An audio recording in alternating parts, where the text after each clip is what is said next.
their financial goals as you build lasting professional relationships, one with unlimited income potential. From Modern Woodman, a leading fraternal financial services provider. I'm Modern Woodman Regional Director Sean Erickson. Call me at 402-483-6515 to learn about career opportunities. Modern Woodman of America, touching lives, securing futures. Start your Sundays off right with Jeff and Nicole Essink on Fitness Fanatics. Jeff and Nicole discuss health and wellness, how to achieve fitness goals, and more through the life of gym owners and gym goers. It's Fitness Fanatics from 9 to 11 a.m. on Sundays on 93.7 The Ticket and theticketfm.com. Ever wish you had another light switch on the other side of the room on a dark night? How much better would you sleep at night if you had a ceiling fan in your room? The High Electric Service Department is here to make your electrical what-ifs a reality. Whether you're looking to replace some outdated light fixtures or brighten up your counters with under-cabinet lighting, High Electric can handle all types of residential electrical installations and services. Give Erica a call at 402-466-6606 or visit high-electric.com to get started. February is American Heart Month, and with heart disease as the #1 leading cause of death in Nebraska, now is the best time to start thinking about your health. Maintaining a healthy blood pressure is one of the best ways to avoid heart disease, and the blood pressure screening is fast, easy, and can be free. The best way to get screened is at your yearly wellness visit with your doctor. For more information and ways to get a blood pressure screening, search Chronic Disease Nebraska. Paid for by Nebraska DHHS, aired with the Nebraska Broadcasters Association and this station. Attention all wing fans! Buffalo Wings and Rings has daily specials that will make you want to stop in on all days of the week. Kids eat free on Mondays, and on Tuesdays, enjoy 89-cent boneless or traditional wings at a price that makes the whole family happy. And come back on Wednesdays for $1.29 chicken tenders all day long. Get to Wings and Rings today at 68th and O or in Williamsburg Village.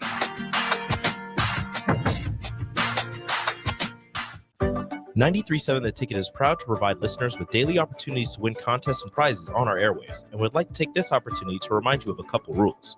All participants must be 21 or older and must wait 30 days after winning a prize before participating in another contest.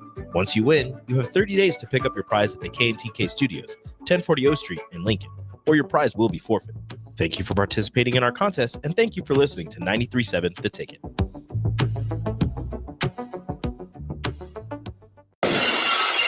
This is the Adam Carriker Show. Position right of the quarterback, out of the shotgun, 1st and 20. Jailbreak screen in the air. It is tipped. It is intercepted by Carriker at the Missouri 21-yard line. Live from the heart of Lincoln, America, 8-year NFL vet and All-American defensive lineman Adam Carriker. Shotgun snap to Everett. He's got the left arm going, and now he's got a whole lot of Adam Carriker, who rips him down inside the 25-yard line. On 93.7 The Ticket and theticketfm.com. Here is your host, Adam Carriker. If a man speaks in the forest and there's no woman around to hear it, is he still wrong? Welcome into the Adam Carriker Show here on 93.7 The Ticket, ladies and gentlemen. It was safe for me to say that because that's something that my wife sent to me. All right, it's that time of the day, 11 a.m. to 1 p.m. Grab your early lunch, mid-lunch, not your late lunch, although you can, and catch us once the show is completed as well. But Monday, Tuesday, Thursday, Friday, 11 a.m. to 1 p.m., the Adam Carriker Show here on 93.7 The Ticket. You're going to hear Husker sports, college football, and sports in general. What you're going to get, unique insight, unbridled honesty, and producer Jake and I are going to have a whole lot of fun in the process. On tap for today, I'm going to shock you with this. Yes, it's indeed a loaded show. We've got Carriker's Trivia Challenge. We've got Rob Ryan just being Rob Ryan, and we're going to play that. And I've got a couple of stories, well, at least one that I'll share from the Combine when I met Rob Ryan before I got drafted. Tom Osborne calls out the NCAA. Probably do that at the top of the hour, right at the top of the noon hour. Nebraska spending a whole lot of moolah in the NIL. I mean, Matt Rule's mentioned several times trying to compete with teams like Ohio State and all these other teams that are spending all this money. They got a $20 million roster. If we got a $5 million roster, it's hard to be in that conversation. Well, let's just say 1890 has stepped up. There's about 5, 6, 7 teams that are reported to have spent significantly more on NIL and their incoming players this year. Going to chat about that. Nebraska basketball. Like, are we NCAA tournament bound? We've won like 3 in a row. The West Coast has become our house. Admittedly, I did not stay. 9:30, man, that's a late kickoff, Jake. Did you watch? You asked me. I didn't ask you. Did you watch the game? I did not watch the game. I have chatted with folks. I've done, some statistical analysis. I have not per se watched the game. I'm not going to pretend that I did, but we can analyze the stats. I know folks I've chatted with, but did you watch the game? Oh, absolutely. Oh, there you go. Yeah, I love Husker basketball, and it's a unique opportunity, so I took it. Are you insinuating that I don't love Husker basketball? Is that what you're saying? I'm not saying that. Okay. I you know what I love? I love sleep, too. I got 6 kids that are getting up, whether I want them to or not. Hey, here's what I've learned. All right, the days of sleeping in until 11 a.m., noon, 1, those days are about 15 years ago from when my first kid was born. Because here's what I learned. Saturday, 6 a.m., here comes the tug on the sheet. Sunday, 6:30 a.m. or 5:30, depending. And here comes about 3 little ones just running in the room. And, well, by God, if everyone else is up, for some reason, Dad has to get up too. So I have learned to take advantage of sleep when I can get it. Jake's watched the game. I've done a bit of an analysis. We're going to chat Nebraska basketball as well.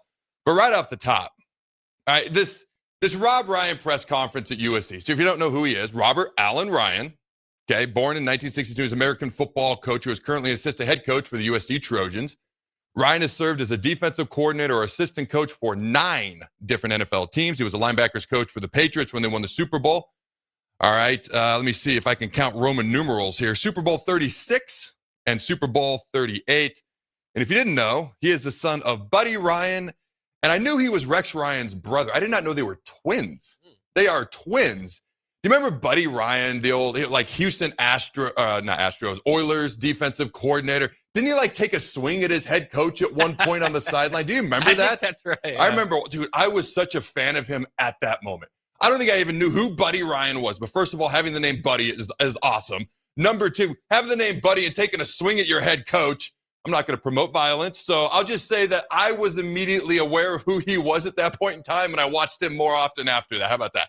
That's how I'm going to say I was a fan of him without promoting violence. But one of the best defensive coordinators of all time. All right. He loved, you hear about organized chaos. He was organized chaos to a T. All the Ryans, they are legit characters in their own individual rights and as a collective family as well. They're all built to be defensive coaches. If you're a defensive-minded type person, player, coach, etc. in football, there's something a little bit off about you.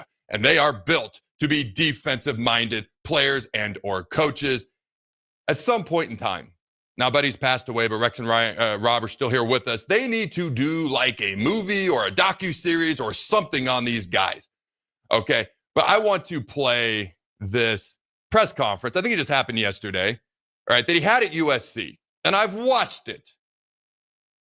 I don't know what he's talking about, but it's phenomenal. Do you know what the question was that he was even responding to? I can't even imagine what it could have been. So it's about 2 minutes here. We're going to play it. Trust me, it's not boring. And then Jake and I will follow up afterwards. Go ahead and roll that clip, Jake. Watch where we finish this year. This guy is special. He's special. He knows how to get it done. He's a great communicator, great teacher. He's fun to be around. He makes everybody better, including the coaches. And, we'll see. I'm looking forward for the, spring ball or whatever. I can't wait. We're going to go against the best. Oh, good. Bring it on. Let's see. I can't wait to see that little JUCO kid from Hutch. Bam! We're going to get after his little butt. But anyway, it'll be great. We're excited. And I saw the Mayava guy. I coached his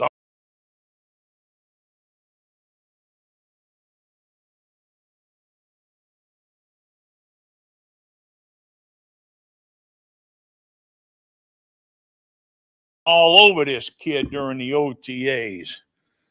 Man, this guy, you got to run to cover a guy. Anyway, so then I'm like, hey, guys, Sweet Live is going on vacation with the family, going out to Hawaii, going to Maui.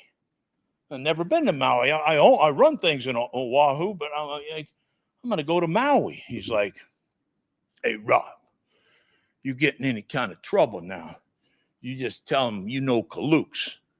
I'm like, man, yeah, I'm going to tell them I know Kalooks. Get the hell out of here. Walk out there, do the usual.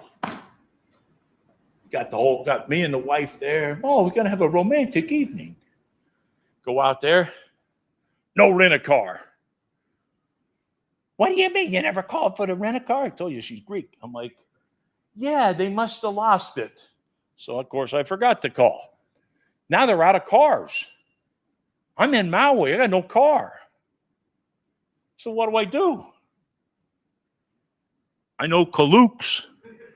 I got a car. Oh, you know Kalooks? Swear to God, hand to God, true story. I got a van. I'm like, yeah, Kalooks, my man.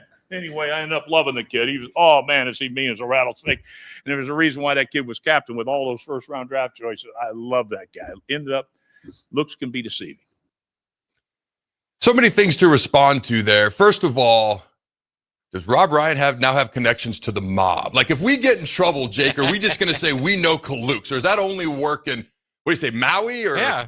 Is that only work in Maui, or does that translate to Lincoln, Nebraska? Like, if I'm not getting the rental car I need to go to the airport, hey, I know Kalooks. Hey, we got you, Carriker. You're taking care of the Kalooks got your back. I don't know. I thought that was interesting.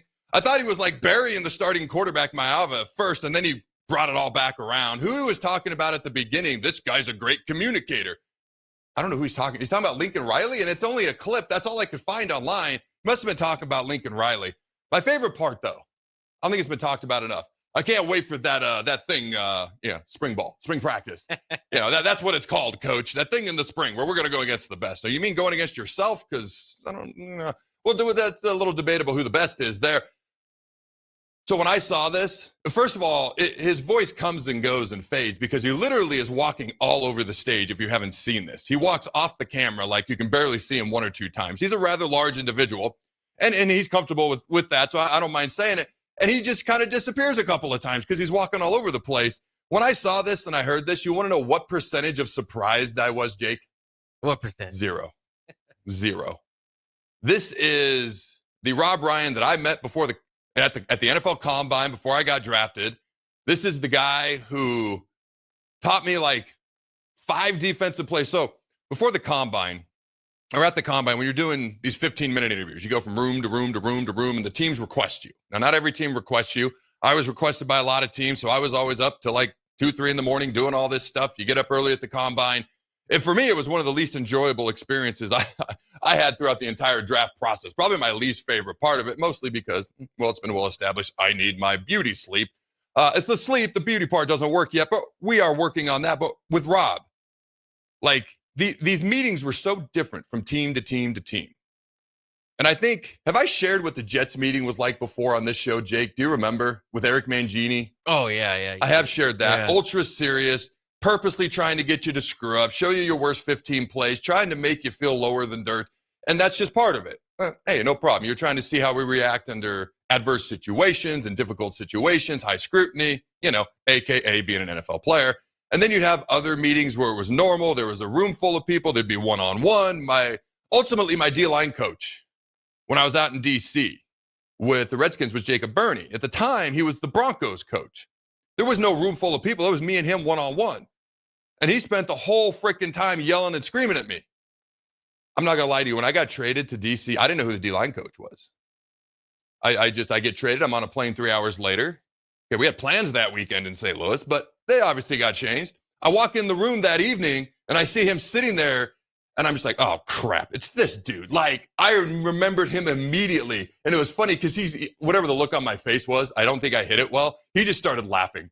Like, I think he knew everything that was going through my head. He was just yelling and screaming at me during that meeting, and then I immediately saw him. He is, to this day, someone that I actually get along with really well.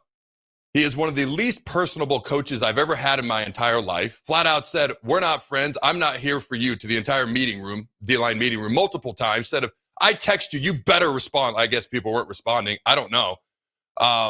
Like, we'd all be standing around talking. He'd legit be off like 50 yards away by himself next to the woods that were next to the practice field there in D.C. Like, not sociable at all. Just here for business, here for football. Made it clear. Wasn't interested in your personal life. But I got along with him really well. I've had other coaches, man, they wanted to get to know you. They cared about you. They wanted to be your friend. I had I don't want to say a tendency. It sounds weird, but I just had a knack, I guess, for getting along with my coaches more often than not. But Rob, He's with the Raiders at the time, and I forget if he was a line. I want to say he was the D coordinator. I've got his Wikipedia page right in front of me. I can look real quick. He was hired as the defensive coordinator for the Oakland Raiders prior to the 2004 season. So, yeah, this was going into the 07 draft. So he would have been their D coordinator.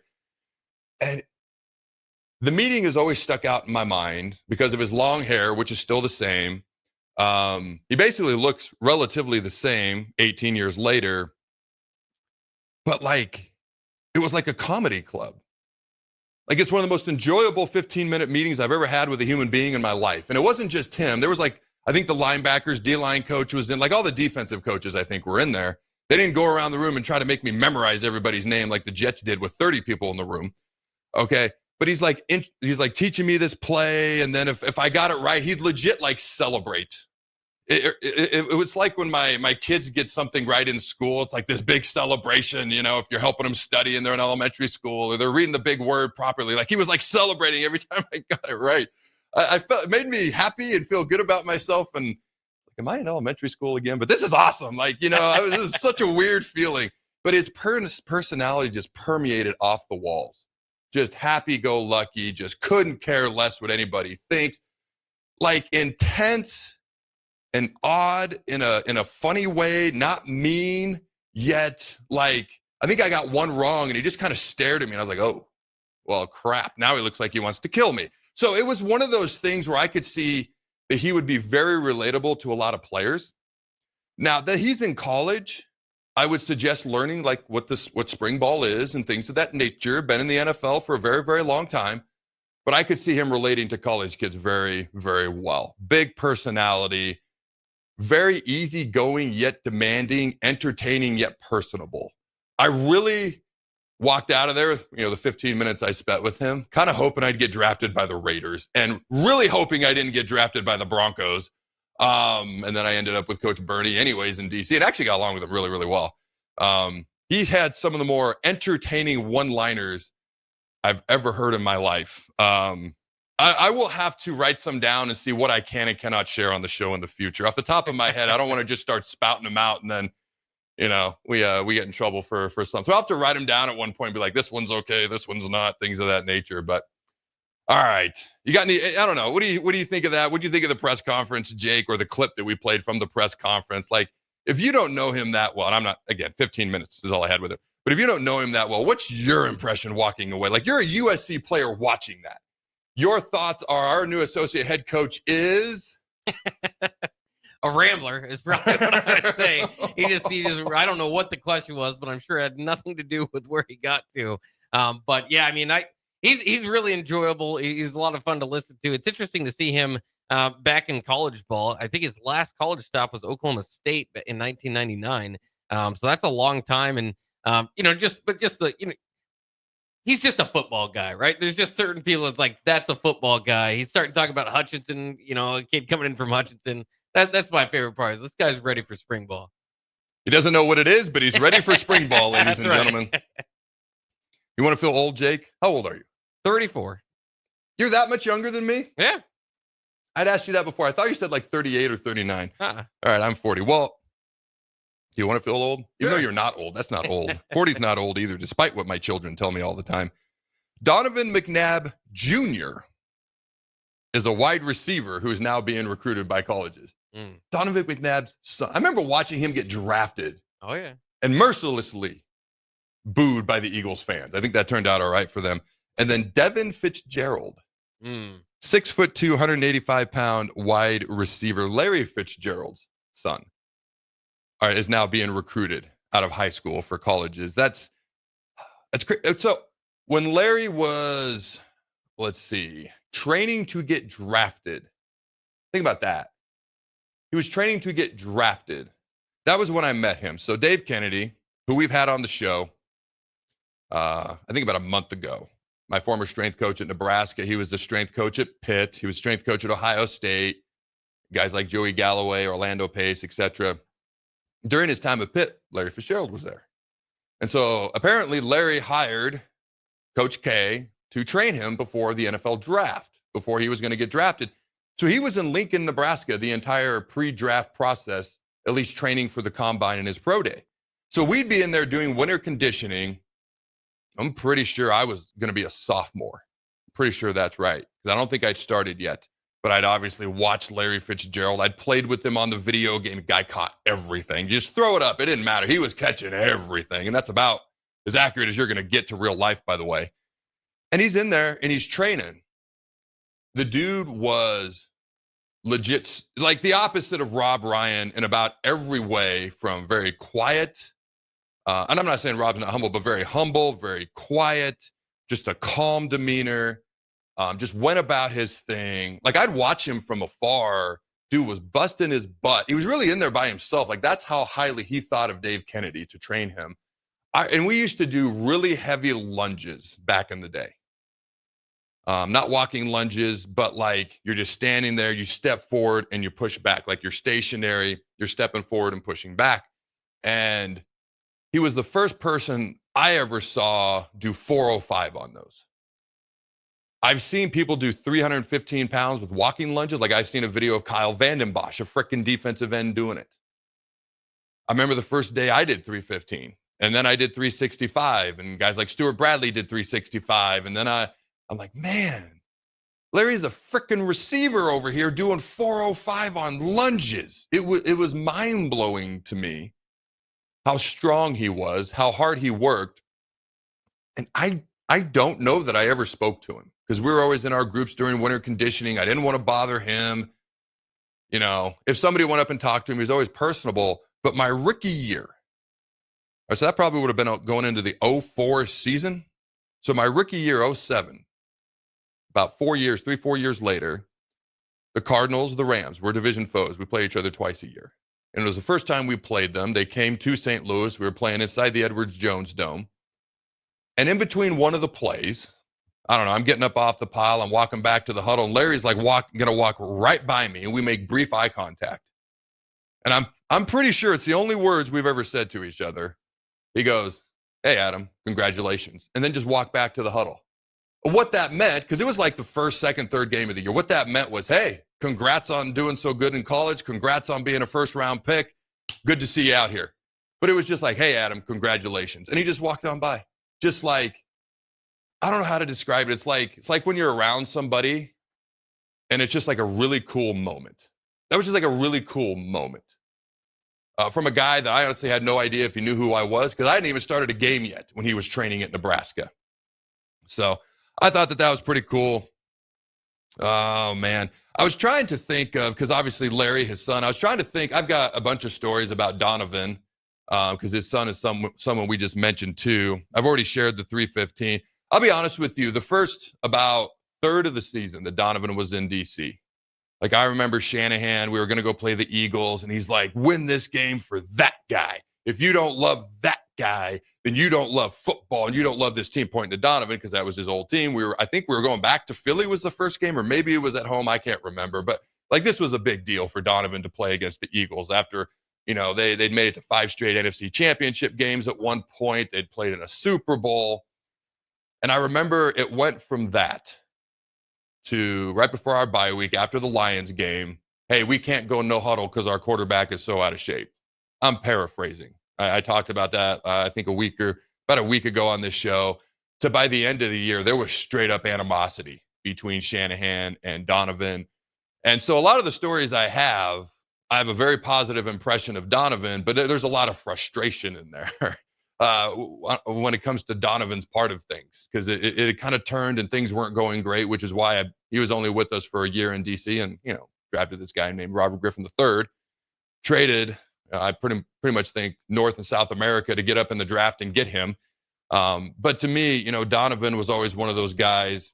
I feel like he's somehow underrated, one of the best to ever do it. And I really appreciated the short stint that I had with him.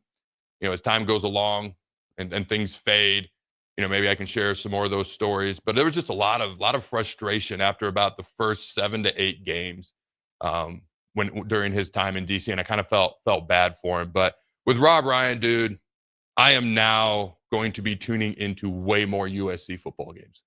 This dude is a character. He is a football coach. He is a defensive mind, and he is entertainment all wrapped into a human body. All right, ladies and gentlemen, we're going to take a quick break. When we come back, Nebraska basketball are they going to the NCAA tournament? How do you lose 6 in a row, then win 3 in a row? And it's craziness. I love it. Jake watched the game. I'm going to talk and pretend like I did, even though I did talk to some folks who know more than I do. But we're going to talk Nebraska basketball at the top of the hour. Tom Osborne calls out the NCAA. Also, 1890.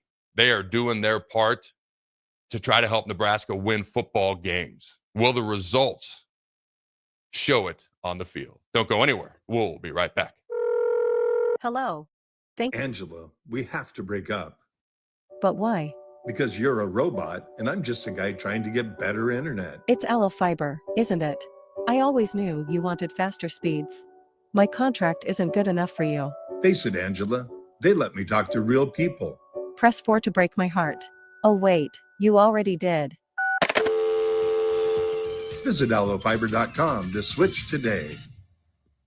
Ready to spruce up your space? No matter what project is on your list, you can check it off at the Nebraska Builders Home and Garden Show, February 7th through the 9th at the Sandhills Global Events Center.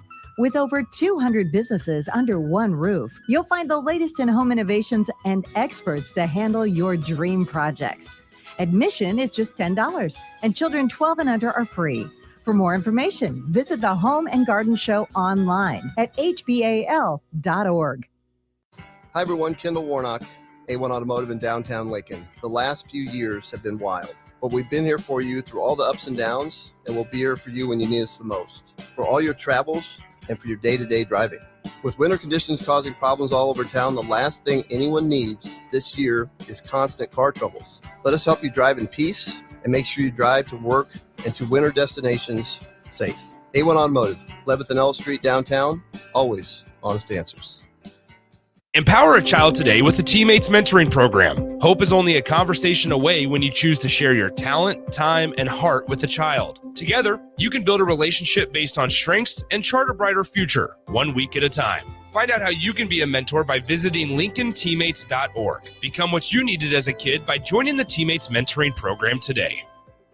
February is American Heart Month, and with heart disease as the #1 leading cause of death in Nebraska, now is the best time to start thinking about your health. Maintaining a healthy blood pressure is one of the best ways to avoid heart disease, and the blood pressure screening is fast, easy, and can be free. The best way to get screened is at your yearly wellness visit with your doctor. For more information and ways to get a blood pressure screening, search Chronic Disease Nebraska. Paid for by Nebraska DHHS, aired with the Nebraska Broadcasters Association and this station. Ticket listeners know a dream team when they see one. At Applied Connective, we've been in the game for 20 years and have developed a team of world-class leaders in all things IT. From cybersecurity and Microsoft products to physical security, audio-video, infrastructure, business phone systems, and anything in between. We'll help you leverage technology to become your most secure, efficient, and profitable. Head to our website to check out real reviews and testimonials and sign up for a free tech consultation. We can show you where you might be vulnerable, inefficient, or overspending.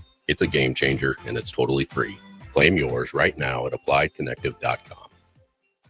At Farm Bureau Financial Services, we strive to provide you with the right coverages for all your insurance needs by taking the time to meet with you and review what coverages best fit your needs. So whether you're in the market for home, auto, farm, business, life, or a combination of any of these coverages, we can help with making sure you, your family, or your business have the right coverage based on your individual needs. If you would like to review your insurance needs, please contact Ben Spurt with Farm Bureau Financial Services at 402-217-9945 or through email at ben.spurt@fbfs.com. Start your Sundays off right with Jeff and Nicole Essink on Fitness Fanatics. Jeff and Nicole discuss health and wellness, how to achieve fitness goals, and more through the life of gym owners and gym goers. It's Fitness Fanatics from 9 to 11 a.m. on Sundays on 93.7 The Ticket and theticketfm.com. What's going on, fans? This is Lexi Rodriguez, four-time All-American at Nebraska and now proud member of Omaha's newest professional team, Love Omaha Volleyball. League One Volleyball is bringing the heat this year. Don't miss your chance to see Olympians, national players, and national champions right here in Omaha from now through April. We can't wait to see you cheering us on in the stands. Visit lovboma.com to buy single match tickets to see me and Love Omaha Volleyball in action this season. Go Big Green! In every office, there's two types of people. There are those who bring in bagels and those who eat the bagels that someone else brought in. Everybody likes the first person. Be that first person. Weekday mornings at 7:30, you have a chance to win a business box of bagels from Bagels & Joe. All you have to do is shut up, Sipple. 2 questions for you, 2 for Sip. Win, and the bagels are yours. Lose, well, you don't want to lose. You lost Monday, you lost Wednesday, you're a loser. Shut up, Sipple. Weekday mornings at 7:30, brought to you by Bagels & Joe. When you need a new water heater, nothing beats the ProLine family of water heaters from A.O. Smith. ProLine models are built using commercial-grade components, meaning they're built to help you tackle your toughest days. No matter if you need a gas or electric model, A.O. Smith has a ProLine unit for you. A.O. Smith, innovation has a name. Call Greens at 402-467-4444 for a great deal on a water heater today. Again, that's 402-467-4444. This is the Adam Carriker Show on 93.7 The Ticket and theticketfm.com. Welcome back, ladies and gentlemen, to Adam Carriker on The Ticket.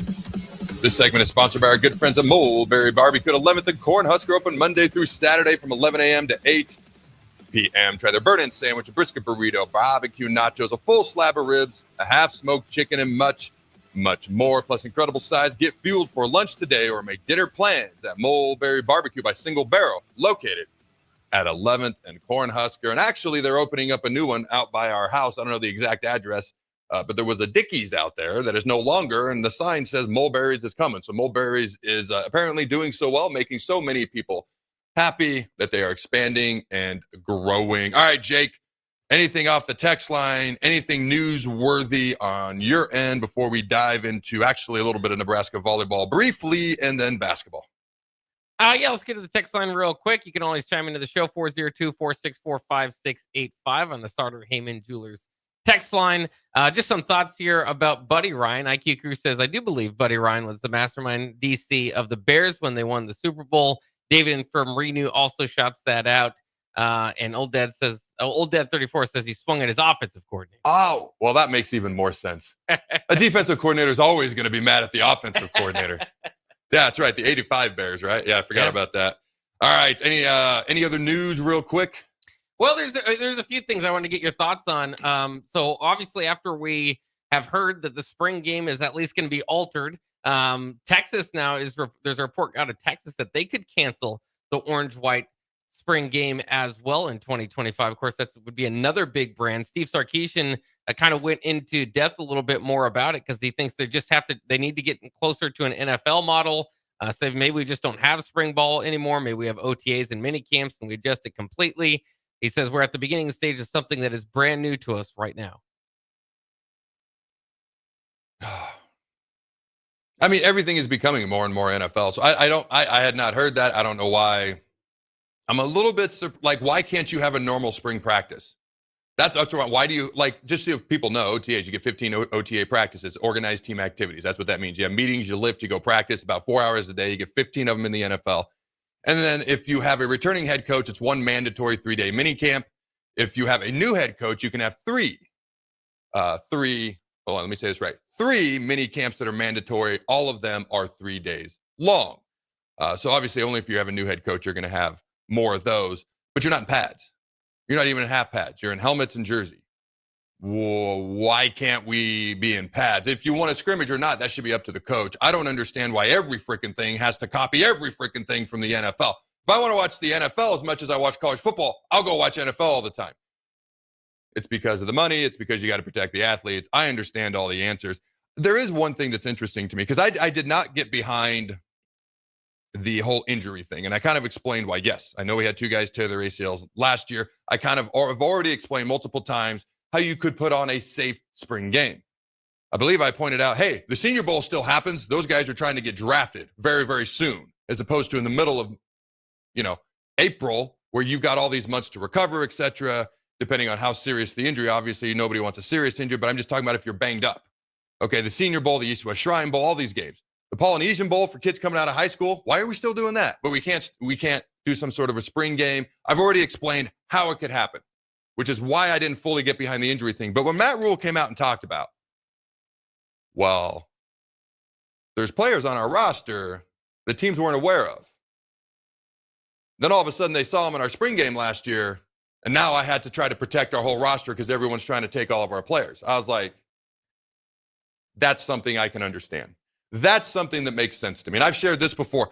I coach all sorts of youth sports, and we've been lucky when we've been the head coaches of teams for the most part, my wife and I. As a parent, I've seen some insane things. I have watched coaches of 9-year-old teams literally go find the best 9-year-old on the opposing team they just played and offered them money to come play on their team. So if that's happening, by the way, cut that crap out. But if that's happening with 9-year-olds, I can only imagine what Matt Rule had to deal with last year. And so I was like, I that's something I can understand. Because now either you've got to play your starters the whole game, then you've got the injury concern. I said, do 1 quarter, do 15 plays, then get them out. Well, now you're putting on display all the rest of your roster. Now I can understand that. My one thought was, what if you just don't televise it? I mean, we could just not put it on TV, but then got the whole Connor Esesians, they're going to sneak people in, and they're going to film it anyway type deal. Connor Stallions, by the way. Connor Esesian. He's a good basketball player. Sorry, I didn't mean yeah. to mix up that last name. That's a guffaw you don't want to do again. Thank you for correcting me. But Connor Stallions. But my thought was, okay, no more spring game the way it is. We don't know exactly what it's going to look like, but that's a big moneymaker. I mean, I believe they make a lot of money every year in the spring game, and college football's become all about money at this point. Let's be real. And you need more money for NIL, and the revenue sharing's coming up, and paying players and paying coaches, and people are getting paid more than they ever have in this game. So that's a lot of money they're leaving on the table. So I am genuinely curious to see what Texas does, to see what Nebraska does. Whatever the spring game obviously isn't going to look like the normal spring game. Are you still going to be able to attract people? Because you can't leave that much money on the table either. What are your thoughts on that, Jake? Yeah, it's interesting. It's an adjustment to college football that I wish didn't have to happen. But I agree with you. I can see the reason why. Like, and if you're kind of thinking about it as opposed to past years, you know, if you don't have those walk-ons anymore, you know, they might not build your roster for the walk-ons, but if you're putting the scholarship players, the bottom of your 105 out there, you know, for a majority of the game, that's a lot of scouting that somebody can do. Now, I do agree with you. Maybe just don't put it on TV, and they should be able to find something. I'm still just hoping that with this 15th practice, that they're able to get something out of it. Mm-hmm. You got to decide one way or the other in my mind. Are you going to take full advantage of 15 practices? Or are you going to do this kind of celebration thing, which you're not going to get a whole lot out of it? Maybe it's not a big deal in the long run, but you only got 15 of them, so one of them is kind of a big chunk. I agree with you. I'm genuinely curious to see what that 15th practice on April 26th, what does that look like? Does it turn it? Here's what I could see happening. And I have not talked to Troy or Matt or anything about what they plan on doing. Okay, and they've told us that they don't know exactly what it's going to look like yet. Because in college football spring practices right now, you get 15, you get 3 non-padded, 12 padded. So normally you start off with the first 2 practices are non-padded. Then the next, let me do this math right, 11 are padded. Usually the one right before the spring game is non-padded, so you're fresh for the game. And then obviously the spring game is a padded practice. Just a reminder, it's an actual practice, not a game. And so I almost wonder if you go 2 non-paddeds, 12 paddeds, and then that 15th, because you've got to do something to attract the fans, to keep a certain amount of goodwill, and to not leave like probably over $1 million on the table. Does it turn into like a Pro Bowl skills type challenge thing? And I'll be honest with you, people can still bust out their phones, record that, put that online. Hey, this guy just mossed 3 DBs. Florida, bam, let's call that guy. I don't know how you avoid this. Do you just put it in the Hawks Center and nobody's allowed to come, and then you're leaving the money on the it's Jake, it's not ASA 7, it's not ASA 8, it's ASA 9 what is happening in college football right now. And it is basically just kind of mind-blowing to me that we've gotten to this point. Instead of going after people for tampering, which is illegal, we just say, it's okay, we'll adjust to everyone who's doing all the illegal things, instead of going after the people who are doing the illegal things. I mean, we have texts, we have proof. Matt Rule said, I've got texts. This was after the spring game last year. Specifically, he was talking about people texting Thomas Fidone at the time. All right, didn't you have one other thing? As far as Texas, yeah, it's hard to imagine like Nebraska and Texas without a spring game. Gag me you. Oh, man. All right. What did you got? One more note out of college football. Ohio State announced this morning that Ryan Day has agreed to a new 7-year deal with the school, valued at $12.5 million in annual compensation. That will be his base salary. Obviously, there's room for bonuses. He got $1 million for winning the championship last year. This deal now has him as the country's second highest paid coach behind Kirby Smart, who made $13.2 last year, including the bonuses. Also, by the way, for Ohio State, they are promoting Brian Hartline, the longtime wide receiver coach, to offensive coordinator. I remember watching him play receiver at Ohio State. He was he was always kind of number 2 overshadowed, but he was a solid player in his own right. Coached the wide receivers there recently, obviously now going to be the OC. I think he'll do a good job. Not as recognizable a name as Chip Kelly was, obviously, but I do think he'll do a good job, man. If I'm Ohio State, man, they're throwing money at Ryan Day. They're tired of losing coaches. And by the way, there is real animosity between Jim Knowles and Ohio State the more I learn about that situation. Like, he didn't even have full control of his own defense, which is mind-blowing to me. This is a former head coach. So not only did he leave to go to Penn State for more money, to actually have full control over his own defense. Like, that is crazy to me. All right, so Ohio State really trying not to lose more coaches. Ryan Day, is he the second best coach in America? I think he's the look on Jake's face, he's just sitting there like he's trying to smile, but the corners of his lips or mouth is really going down. And he's like trying not to shake his head, but he's trying to smile and be nice, but he's really not. I think there's still question. I mean, Ryan Day won a national championship. He's one of only 3 active coaches in all of college football. That's awesome. But the question marks that abound are probably had the best roster in the country. One of the top 2 or 3 best OCs in Chip Kelly. Now the highest paid offensive coordinator in the entire NFL.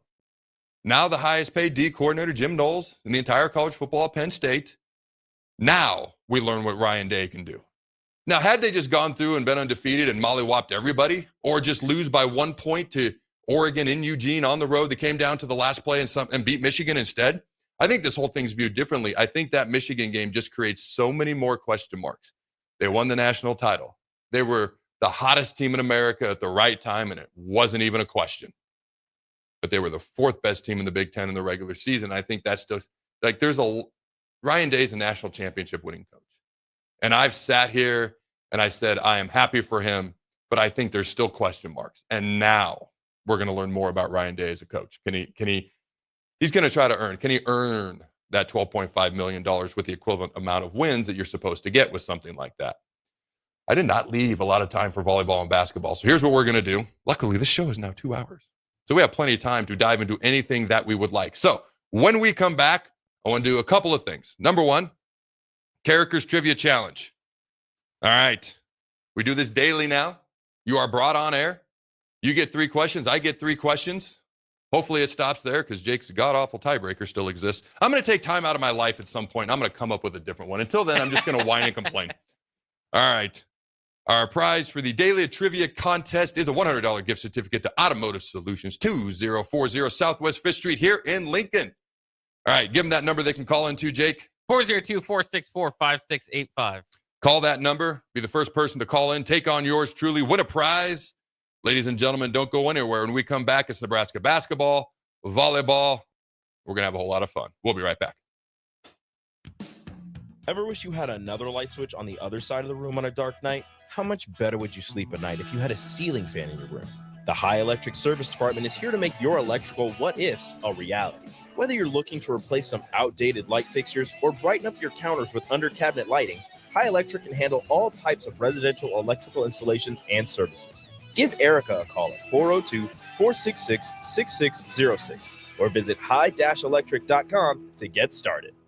Landmark Implement, your local John Deere dealership, is hosting their annual Planner Clinic at the Adams County Fairgrounds in Hastings, February 19th and 20th. This hands-on event offers expert training on John Deere planners and performance upgrades, covering topics such as new technology, in-cab monitors, maintenance points, and options to increase your operations profits. New this year, classes on autonomy preparation and exact shot. Don't miss Landmark's Planner Clinic, February 19th and 20th in Hastings. Learn more at landmarkimp.com/events. Hello. Angela, we have to break up. But why? Because you're a robot and I'm just a guy trying to get better internet. It's Aloe Fiber, isn't it? I always knew you wanted faster speeds. My contract isn't good enough for you. Face it, Angela, they let me talk to real people. Press 4 to break my heart. Oh wait, you already did. Visit aloefiber.com to switch today. In every office, there's two types of people. There are those who bring in bagels and those who eat the bagels that someone else brought in. Everybody likes the first person. Be that first person.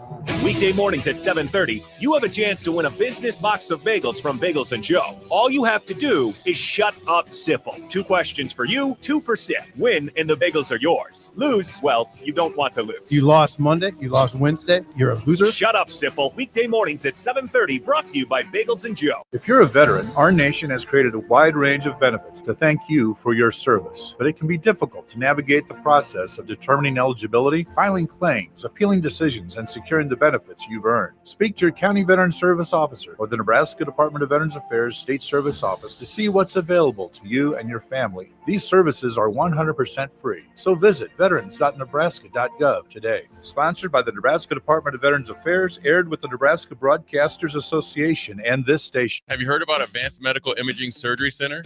Located at 7555 Pioneers Boulevard, Advanced Medical Imaging Surgery Center offers compassionate, patient-focused care and provides outpatient surgery services, making it possible to have non-emergency surgery and return home the same day. Advanced Medical Imaging Surgery Center specializes in cardiology, vascular radiology, orthopedics, pain management, and much, much more. Give them a call today at 402-261-1085 or online at amimaging.com. A new year means it's time to try new things. If you haven't tried Fear's cheese spread yet, the time is now. For the days you don't want to go to the gym, don't worry. Fear's cheese spread is there to cheer you up. And for the days you do get to the gym, why not celebrate when you get back with the best dip around? Get to your local grocery store today and load up on Fear's cheese spread. No event or party is complete without it on your table. Attention all wing fans! Buffalo Wings and Rings has daily specials that will make you want to stop in on all days of the week. Kids eat free on Mondays, and on Tuesdays, enjoy 89-cent boneless or traditional wings at a price that makes the whole family happy. And come back on Wednesdays for $1.29 chicken tenders all day long. Get to Wings and Rings today at 68th and O or in Williamsburg Village.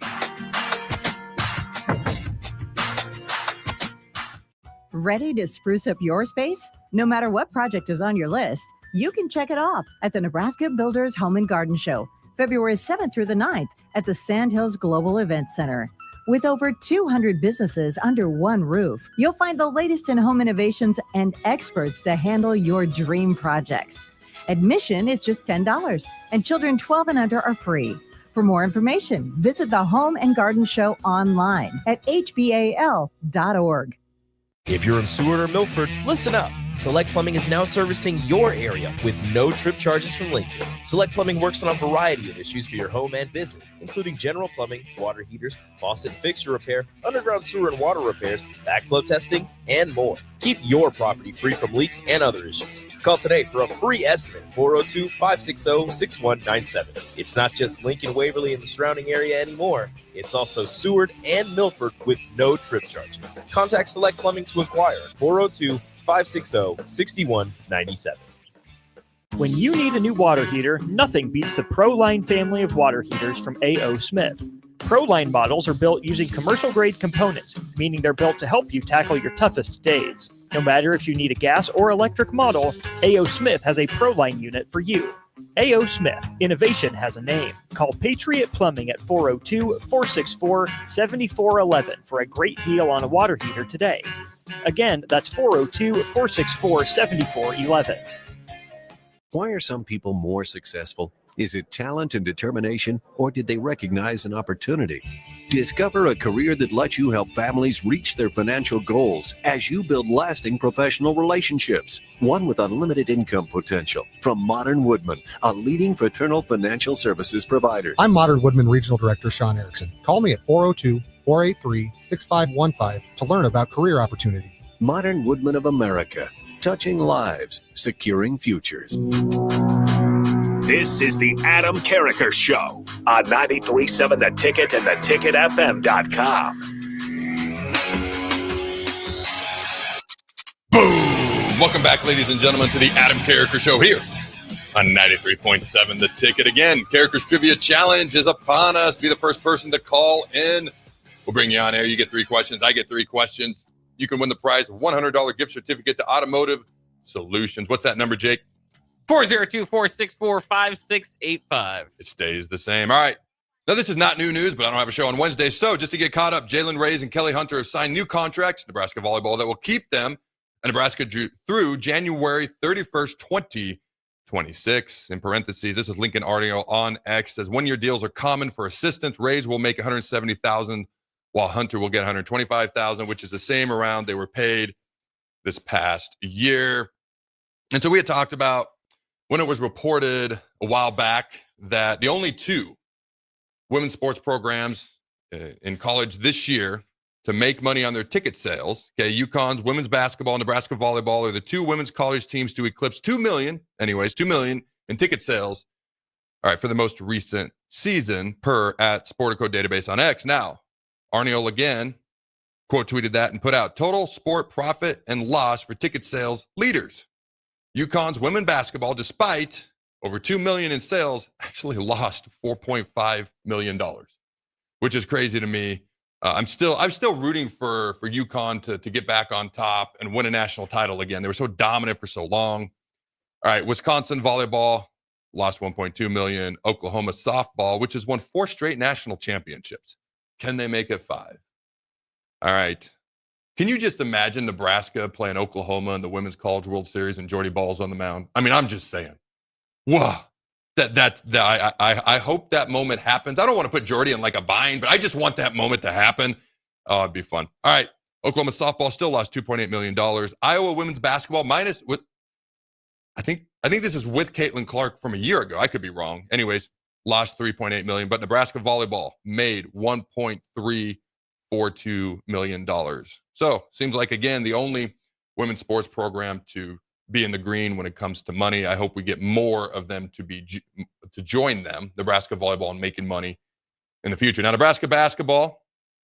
Okay, we need more people other than Raleigh Worcester and Connor Recesions to step up off the bench. Okay, like a couple of games ago, all 10 of Nebraska's bench points came from Raleigh Worcester as well. Connor Recesions dropped 16 last night. Shout out to Bryce Williams. You probably already heard this. National Player of the Week. But Nebraska goes 2-0 on the West Coast. All right. Knocks off Washington and Seattle 86-72. As you know, they just beat Oregon recently. They outscored the Huskies 49-25 in the second half after trailing by 10 at the break. Bryce Williams led the way, 23 points. Connor Recesion, 16. Jawan Gary had 17 points. Before Jake gives us a little bit of a breakdown, again, getting caught up on the news this week, Lexus Markowski has been named to the watch list for the 2025 Women's College Basketball All-Star Game. All right, what do you got there for us, Jake? What are your thoughts? What are your analysis on the basketball game from last night? Well, first of all, watching them play there at Washington at Alaska Airlines Arena, it made me miss Bob Devaney Sports Center, just because it looked like kind of the old college basketball arenas that Nebraska used to play in. But so I want to go out there at one point in time. But Washington's not very good, so it wasn't exactly a packed crowd as they're 11-11 now and 2-9 after the loss last night. But I mean, this was definitely just a tale of 2 halves, and you got to give Nebraska a lot of credit for storming back in the second half. Washington started out of the gate. What's been the Achilles heel for Nebraska much throughout the years if the other team can hit threes? Washington started 7 of 7 from beyond the arc before Berke Buchtenjel swatted one out of bounds, and from then they really couldn't find it. They couldn't hit the 3-point shot after that. Was 1 of 9 in the second half. I think 2 of 9 after that 7 of 7 start in the first half. So that was kind of the big deal, and for Nebraska being down by 10, and it felt like Washington, because they're hitting all those threes, it felt like Nebraska was fortunate to be down 10. Washington had 47 at half. You're thinking they're going to give up 100. They had that complete turnaround, won the second half 49-25 by almost doubling them up. Not enough can be said about Bryce Williams and what he's been doing these last couple of games, but again, showed up with 23 points. And Juwan Gary, more kind of in the flow of the offense, hitting 17 as well. You mentioned Connor Recesion off the bench, 4 of 5 from beyond the arc. Nebraska was 11 of 19 from beyond the arc. So that can really help a team that's struggled to shoot from beyond the arc as well. So this was just great. And you think, different guys made different impressions on the game. I think of those 3-point shots, I think only one was maybe a bad one, which was Raleigh Worcester's clanker off the backboard, but that was wide open. But he had 2 blocks, finding other ways to kind of help. So it was, again, a team effort. Sam Hoiberg needs to be shouted out for the hustle that he gives. Nebraska had, I think, 6 steals total. Sam had 3 of those. So again, it's always going to need to be a team effort. It's always going to need to be led by Bryce and Juwan and the role players filling in and playing well. And they did that once again. Very nervous there about 10:30 maybe at night at halftime, but to come around, because they couldn't, if they lost that game, they'd have been in a lot of trouble as far as the tournament goes. At 10:30, I think I was peacefully watching the back of my eyelids. Not that I don't love Nebraska basketball. Okay. So here's my question, because I'm looking at the stats here. All right, Nebraska improves to 15-8 on the season. They've won 3 straight. Nebraska improves to 4-5 on the road, 6-6 away from Pinnacle Bank Arena. Overcame a 13-point deficit, led by 16 at one point. Their largest comeback of the season, which prior to this was by 8 points at the Hawaii tournament. They now have 6 double-figure comebacks under Hoiberg. And is NU's first since overcoming a 19-point deficit against Wisconsin a season ago. But here's my question for you. I'm looking at this. So obviously Washington started off red hot, 7-7 from 3-point range. I mean, that's huge. But our field goal percentage was better, 53 to their 47. Our 3-point shooting percentage was better, 58 to their 40. Our free throw shooting percentage was better, 77 to 67 for the Huskies. So is it one of those things where Nebraska made defensive adjustments? And credit to them for finding a way to win late at night. Keep in mind, it was 9:30 for them and their body clocks, 7:30 for the Husky players. They found a way to win late at night on the road when the other team was on fire, and they made defensive adjustments. Or is it a situation where the Huskies just went ice cold shooting? I think it's got to be a combination of both. I mean, you hold a team to 25 points and a half. Again, that was what happened in the second half, and you've got to give them a lot of credit. Nebraska, again, with what they do defensively, especially doubling the baseline often and all that goes in that, it's going to leave for some open shots. So I mean, just within, I don't want to be in the middle and say it, but that's kind of what it is that they allow 3-point shots, and if you beat them from beyond the arc, you're going to have a pretty good chance to beat them. They just don't want to get, beaten by you taking it to the hole. And so it's just got to be a combination of both. Nebraska's defense stepped up and Washington stopped hitting all their shots, which they're not a great, again, they're 2-9 in the league. They're not a great team to begin with. So, and Nebraska's defense was pretty good for a lot of those, were pretty contested. That's what made the Washington start so good, is they were hitting everything. Sometimes, like I think of it just in a sports sense, not just basketball, but sports sense. Sometimes everything I just outlined, you've won 2 in a row, you've beaten 4 ranked teams, you're starting to feel good about yourself. Now you're halfway across the country. The time zone is different. It's late at night. You're on the road. The other team comes out on fire. There has to be something said for being able to find a way to win, even though we should be significantly better than the Huskies. We still won by 14. To find a way to come back from an early barrage and find a way to win that game. There's got to be some credit there for that. If I'm Hoiberg, I'm like, hey guys, let's start a little bit faster. But these are still young men. These are still human beings. All right. So I think from listening to what you've said, what I've heard, and doing a little bit of digging here and learning about the game, it sounds like Washington was hot early on. Nebraska's like, hey, we're good. Make some adjustments. And they came out and they found a way to win pretty convincingly on the road in the second half. So to me, I feel better about Nebraska basketball after last night than I am concerned, I guess I could say. So, all right, ladies and gentlemen, when we come back, we're going to talk about Tom Osborne calling out the NCAA. Nebraska's NIL spending is amongst the tops in the country. Yesterday was National Signing Day. Did you even realize that, Jake? It was National Signing Day yesterday. We'll dive a little bit into Nebraska's class and how they're trying to up their game to compete at a higher level. Don't go anywhere. We'll be right back. This is Lincoln's home for sports talk on the FM dial. Also online at theticketfm.com. On the internet. KNTK FM Firth, 93.7 The Ticket. Attention all wing fans! Buffalo Wings and Rings has daily specials that will make you want to stop in on all days of the week. Kids eat free on Mondays, and on Tuesdays, enjoy 89-cent boneless or traditional wings at a price that makes the whole family happy. And come back on Wednesdays for $1.29 chicken tenders all day long. Get to Wings and Rings today at 68th and O or in Williamsburg Village.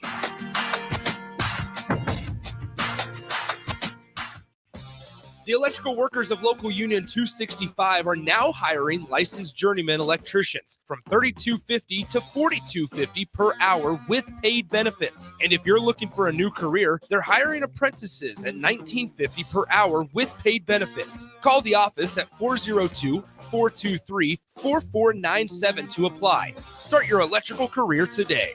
If you're a veteran, our nation has created a wide range of benefits to thank you for your service, but it can be difficult to navigate the process of determining eligibility, filing claims, appealing decisions, and securing the benefits you've earned. Speak to your County Veteran Service Officer or the Nebraska Department of Veterans Affairs State Service Office to see what's available to you and your family. These services are 100% free, so visit veterans.nebraska.gov today. Sponsored by the Nebraska Department of Veterans Affairs, aired with the Nebraska Broadcasters Association and this station. When you need a new water heater, nothing beats the ProLine family of water heaters from A.O. Smith. ProLine models are built using commercial-grade components, meaning they're built to help you tackle your toughest days. No matter if you need a gas or electric model, A.O. Smith has a ProLine unit for you.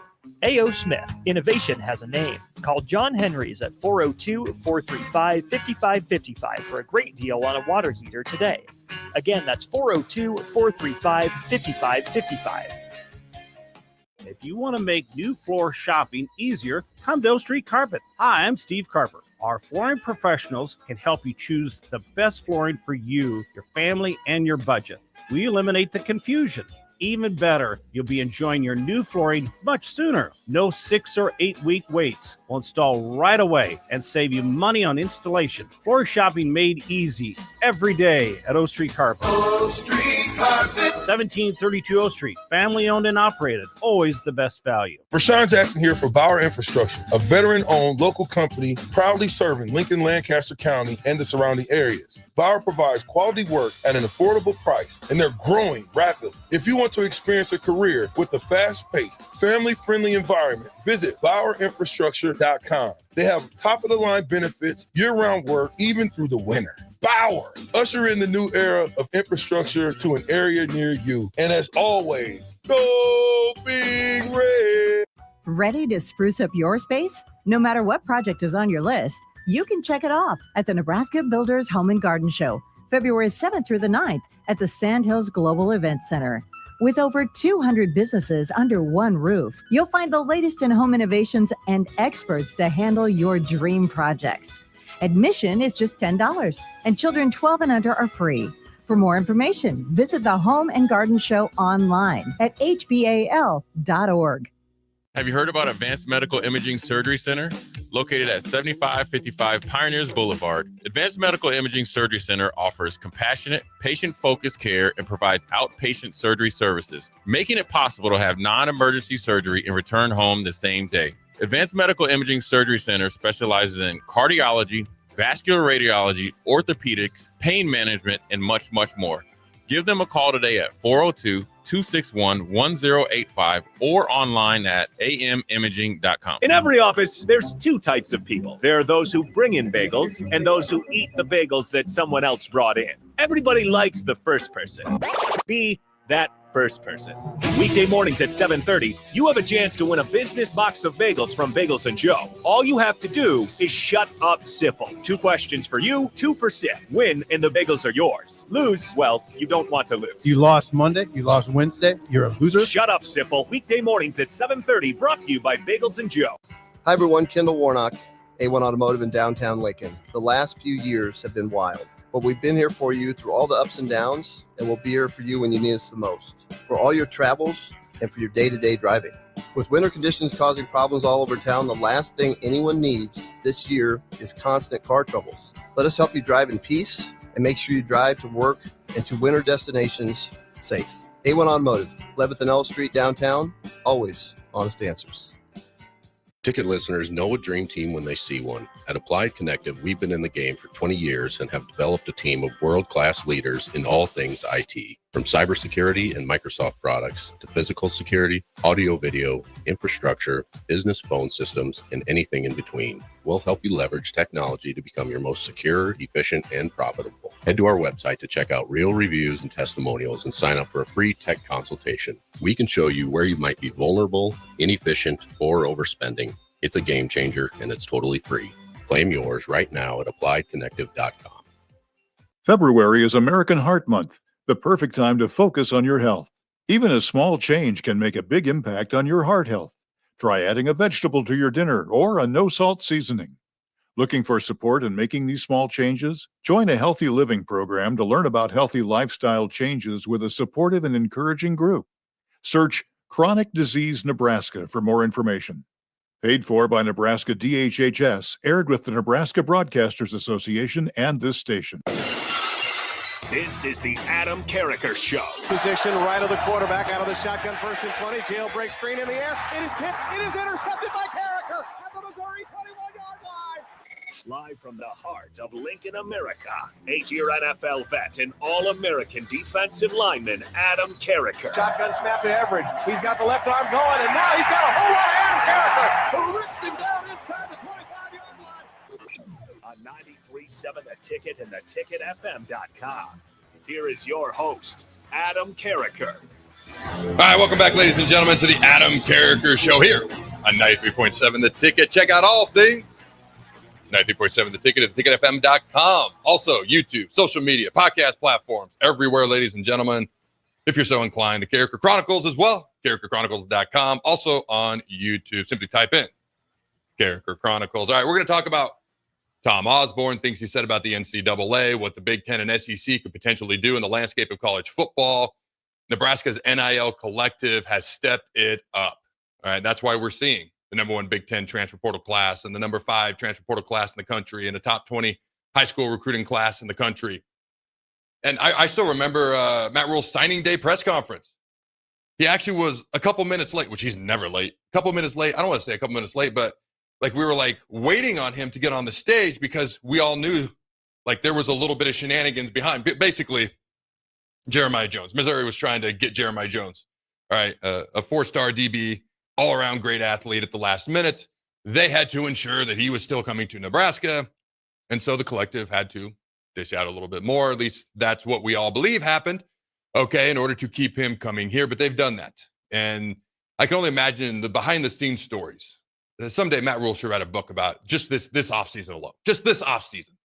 Getting down from 150, 160 to 105 and, you know, a new OC, a new DC, a new special teams coordinator and the transfer portal and what that's all like. Because I do think in the near future, some of this stuff's going to get reined in, starting with revenue sharing. They are making guys start to sign contracts and things of that nature. But at some point, you know, when he's done coaching here after he's won 15 national titles in about 20 years, and he's retired and he's sitting in his hammock down in Hawaii, he should be like, I'm going to write a book about the 2025 frickin' offseason. And I bet that thing would be incredibly entertaining. Before we dive into what Osborne had to say, we got the Super Bowl coming up.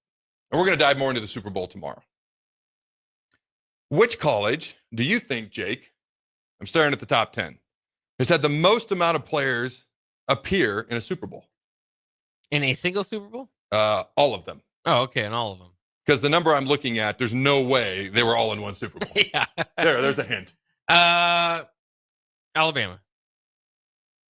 They're not even on the top 10. I can't believe that. Oh, wow. No, they're not. Go ahead, try again. I'll give you like 3 guesses. USC. They're number 3 at 124 players all time. Oklahoma. Also not on the list. All right. Wow. Number 1 is Michigan at 130 players. Number 2 is Miami, 125. USC, 124. Penn State, 120. UCLA, which, okay. Then Georgia, 112 players. LSU, 100 players. Notre Dame, 169. Tennessee, 100. And this is actually out of order because they have Tennessee at 9, Nebraska at 10, and Nebraska has 104. 106. The 6 looks like a 0. Tennessee 106, Nebraska number 10 all time at 104. Remember we had that streak of consecutive, whatever it was, umpteen years of guys in the Super Bowl or guys getting drafted in the Super Bowl and all that. Hopefully we can get streaks like that going yet again. All right. This immediately caught my eye when I saw this. All right. And it's an On3 article. Nebraska legend Tom Osborne calls out college athletics landscape. The NCAA has become somewhat irrelevant. That was a quote. So here's I'm going to kind of go through the article here. When Tom Osborne was Nebraska's head coach, the Cornhuskers reached the highest of highs. Nebraska won 12 Big 8 titles under his watch and 3 national championships. In the time since, Osborne stayed close to the program. He was the Huskers athletic director from 07 to 13 and maintained a presence since Matt Rule took over in 2023. That allowed him to see Nebraska adjust to the new college sports landscape, and he gave a strong assessment of where things stand. Osborne specifically called out the NCAA, which he said is now, and I quote, somewhat irrelevant, end quote. You can quote me, they're completely irrelevant, but I digress. Here we go. In the NIL transfer portal world, he does not believe that they're very relevant. He added the Big Ten and SEC, largely regarded as the top two conferences, should step up to help get things back on track. He said, and I quote, I think if those two conferences can get together, they may be able to establish some guidelines that make sense. Osborne told KETV, and then the NCAA has become somewhat irrelevant. It doesn't seem to have any clout anymore. There has to be some managing agency with college athletics that can interject some common sense. End quote. Now, the article goes on to say, of course, the Big Ten and SEC have been busy with those discussions. The two leagues met last year in Nashville to discuss key issues in college athletics, as well as the college football playoff entry, how it will be altered in the future. They are also preparing to meet February 19th, in just a couple of weeks here in New Orleans, 1 week before the college football playoff commissioners gather in Dallas. Osborne goes on to talk about how competitive balance will be an issue after the House settlement. Okay, but we can come back to that because that's more about what's being spent as far as NIL, things of that nature. It appears there's going to be a cap. Okay, it says under the settlement, schools would be able to share up to $20.5 million directly with athletes, the revenue sharing.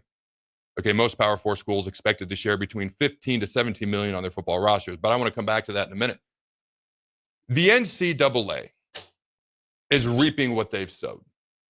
When I was a player, I hated the NCAA. Hate is a strong word. I did because it was obvious the BS. Hey, you can't get a cheeseburger while this guy's making millions of dollars. I've talked about the whole video game thing. Like, I'm on the thing. You're making money off of it. You're making money off my jerseys. It's 90 just because you don't put Carriker on the back like everyone knew it was me, or you knew it was Zach Taylor or Corey Ross or whoever you want to put out there. But yet, we had to document every little thing. We couldn't get any little thing. To be clear, scholarships are worth a lot. My dad looked at me when I was a freshman in high school and said, Adam, we can't afford to pay for your college. You're either going to have to get a scholarship or you're going to have to figure out to pay for it on your own because you are going to college. And I knew from that moment on, those were my options. So a scholarship meant the world to me. But when you think about the equivalency of what these universities have been making for well over a century versus what the athletes were getting, it was not equivalent. It did not make sense. I don't like the chaos that the world is right now in college football. But I never respected the NCAA because they were clearly taking advantage of a situation by keeping us as amateurs. Well, now everything's come full circle. Nobody gives 2 cents to this side of a monkey's rear end about the NCAA, and nobody should. And nobody should have ever respected them. But now, we at least had a governing body, as horrifically horrible a job as they did, that was supposed to be in charge of the better good of the game. Now we don't. Now it's each independent Power 4 conference. We're going to stick with Power 4 because we're going to live in the fairy tale world that there are 4 power conferences, even though there's 2. And all they care about is their conference. They don't care about each other. They don't care about the smaller conferences. I don't know that I blame them. There needs to be somebody in charge, as Coach Osborne said. He basically said the NCAA is irrelevant. Not basically, he did say it. There needs to be somebody in charge who can make college football make a little bit more common sense. Now, the one thing I looked at in here, and Coach Osborne, I mean, he has forgotten more college football, more stuff than I could learn in like 3 lifetimes. But when he's looking to the Big Ten and SEC to kind of be that governing force to bring common sense to college football, I actually see it the opposite. I don't believe that they met last year or they're meeting in February 19th this year to try to figure out what's best for college football. I believe they're trying to figure out, how do we take over college football? How do we create the AFC, NFC model that I've mentioned to Jake a million times last football season? Conference realignment has been pushed off because ESPN re-upped the ACC's TV contract through 2036, which actually infuriates Clemson, Florida State, Miami, because now they're stuck making less money. Now, there is this thing, I forget what it's called, brand something. Basically, they can make more money selling their brand. Well, the instant problem that's going to cause is Georgia, Ohio State, and Michigan and other schools like that are going to be like, hey, they're making more money off their brand, yet we're stuck in our conference deals and we can't make more money than Indiana. So that's going to create more problems down the road. It's a way of the ACC trying to keep their big dogs happy and keep the whole conference together. It's just going to create other issues elsewhere. For me, when I look at the Big Ten and the SEC, what I believe they're really doing is they're really saying, hey, conference realignment ain't over. North Carolina looks pretty good. That's a great brand to bring to the Big Ten or SEC. And eventually they're going to want like 20 to 24 teams. They're going to call them pods, but essentially it's going to be like 4 divisions, six teams in each division. You're going to have your division champs playing each other in the Big Ten. You're going to have some wild card teams, and the Big Ten champs eventually going to meet the SEC champ for the national championship. That is what they want. That is what they are working towards. I don't believe they're actually looking out for the greater good of college football. They're looking out for the greater good of the Big Ten and SEC, and their goals are mutually aligned because they are the two most powerful forces in collegiate sports. And if they're on the same page, I don't want to say there's nothing anybody else can do about it, but they have all the leverage. So I'm curious to see how this plays out. I love Coach Osborne. He did it respectfully, but basically just put it out on the table. Like, the NCAA is irrelevant. College football doesn't make any sense. Somebody needs to step up and do something for the greater good of this sport. So things actually like 2 + 2 = 4, not 58, because that's how the math works right now in college football. The only thing I'm like, I don't know that I'd look to the Big Ten and SEC to do it. He's looking to them because they have the power to do it. I don't think they have the motivation and want to do it. What are your thoughts on all this, Jake? No, I absolutely agree with you. And I think that's the problem is that at one point you would think that maybe the Big Ten and the SEC could get so big to take, buy that other conference or whatever. But, that would be far down the line. But it's clear that those are the two powers in college football. And I feel like we're just in this waiting zone. Like you said, the ESPN contract 2036, maybe it's a decade away or whatever it might be from just going full Big Ten SEC conferences. And, who's going to be left out of that? What's that going to be mean for the smaller schools? It's just so messy, right? Because all of it's a lot of this stuff is quite frankly grandfathered in. If it's moving into a pro model, which we're doing, we talked about it earlier with Texas. They're talking about wanting to move more toward a pro model. Then there's just a lot to figure out because it's, universities make money. They balance their athletic budget off of this for all their other schools. So there's just this giant mess. And you're right. They've always needed a commissioner because at some point I would love to see, like you're saying, let's play regional football because that makes sense within divisions. That's what they do in pro sports leagues. You break them down by region for the most part, and you get back to kind of your regional rivalries and all that. So at some point, I think it is going to go for a circle, and college football will find a good landing spot. But it still feels like we've got a lot of mess to get through before that. I think it's going to be, because you're right. They will eventually go back regional, but in order to go back to regional, they had to go national to get all the power. You had to have Oregon play Maryland in order for the Big Ten to get this power. The Big Ten teams are making more money despite having 18 teams in our conference. They're dividing the pie up 18 ways. The SEC is dividing it up 16 ways, yet the Big Ten's still making more money because of the wide TV market, which is literally coast to coast. They have to do that in order to get the power. Then they take everybody else's teams, and then they divide it up by region, which actually makes more sense. But by now, the whole Big Ten is across America. So now you can divide it up by regions, but you still got people in Maryland watching people that are like Midwest, maybe West Coast, because they're all in the same conference, and they've been trained to watch this now. So you're not leaving money on the table, but the geographical competition, rivalries actually make a little bit more sense. This is the whole process we're going through. And for me, the Big 12 has a better chance of sticking around than the ACC. But the ACC has a better chance of being competitive in the college football playoff than the Big 12. And here's why. Clemson wants out. Florida State wants out. They're suing the ACC. That's how badly they want out. North Carolina is just kind of hanging out. Whether you realize it or not, Virginia is actually a team that most people want because of the market they're going to bring. Kind of like Rutgers and Maryland weren't brought in for competitive reasons, although Maryland's pretty good at basketball. They were brought in for the DMV, Washington, D.C., Maryland, Virginia market, the New York market with Rutgers and being there in Jersey. Here's TV money. So Virginia's got some decent sports programs. All right. Probably their basketball is probably their best program, decent at football, but it's about the entire state of Virginia and all the eyeballs that would bring and the more money. So the ACC, because of their top end talent, Florida State, Miami, Clemson, has the ability to compete in the college football playoff, all right, at a higher level than the Big 12. The Big 12 last year had zero top 25 recruiting classes. Zero. This year they had one, TCU at 24.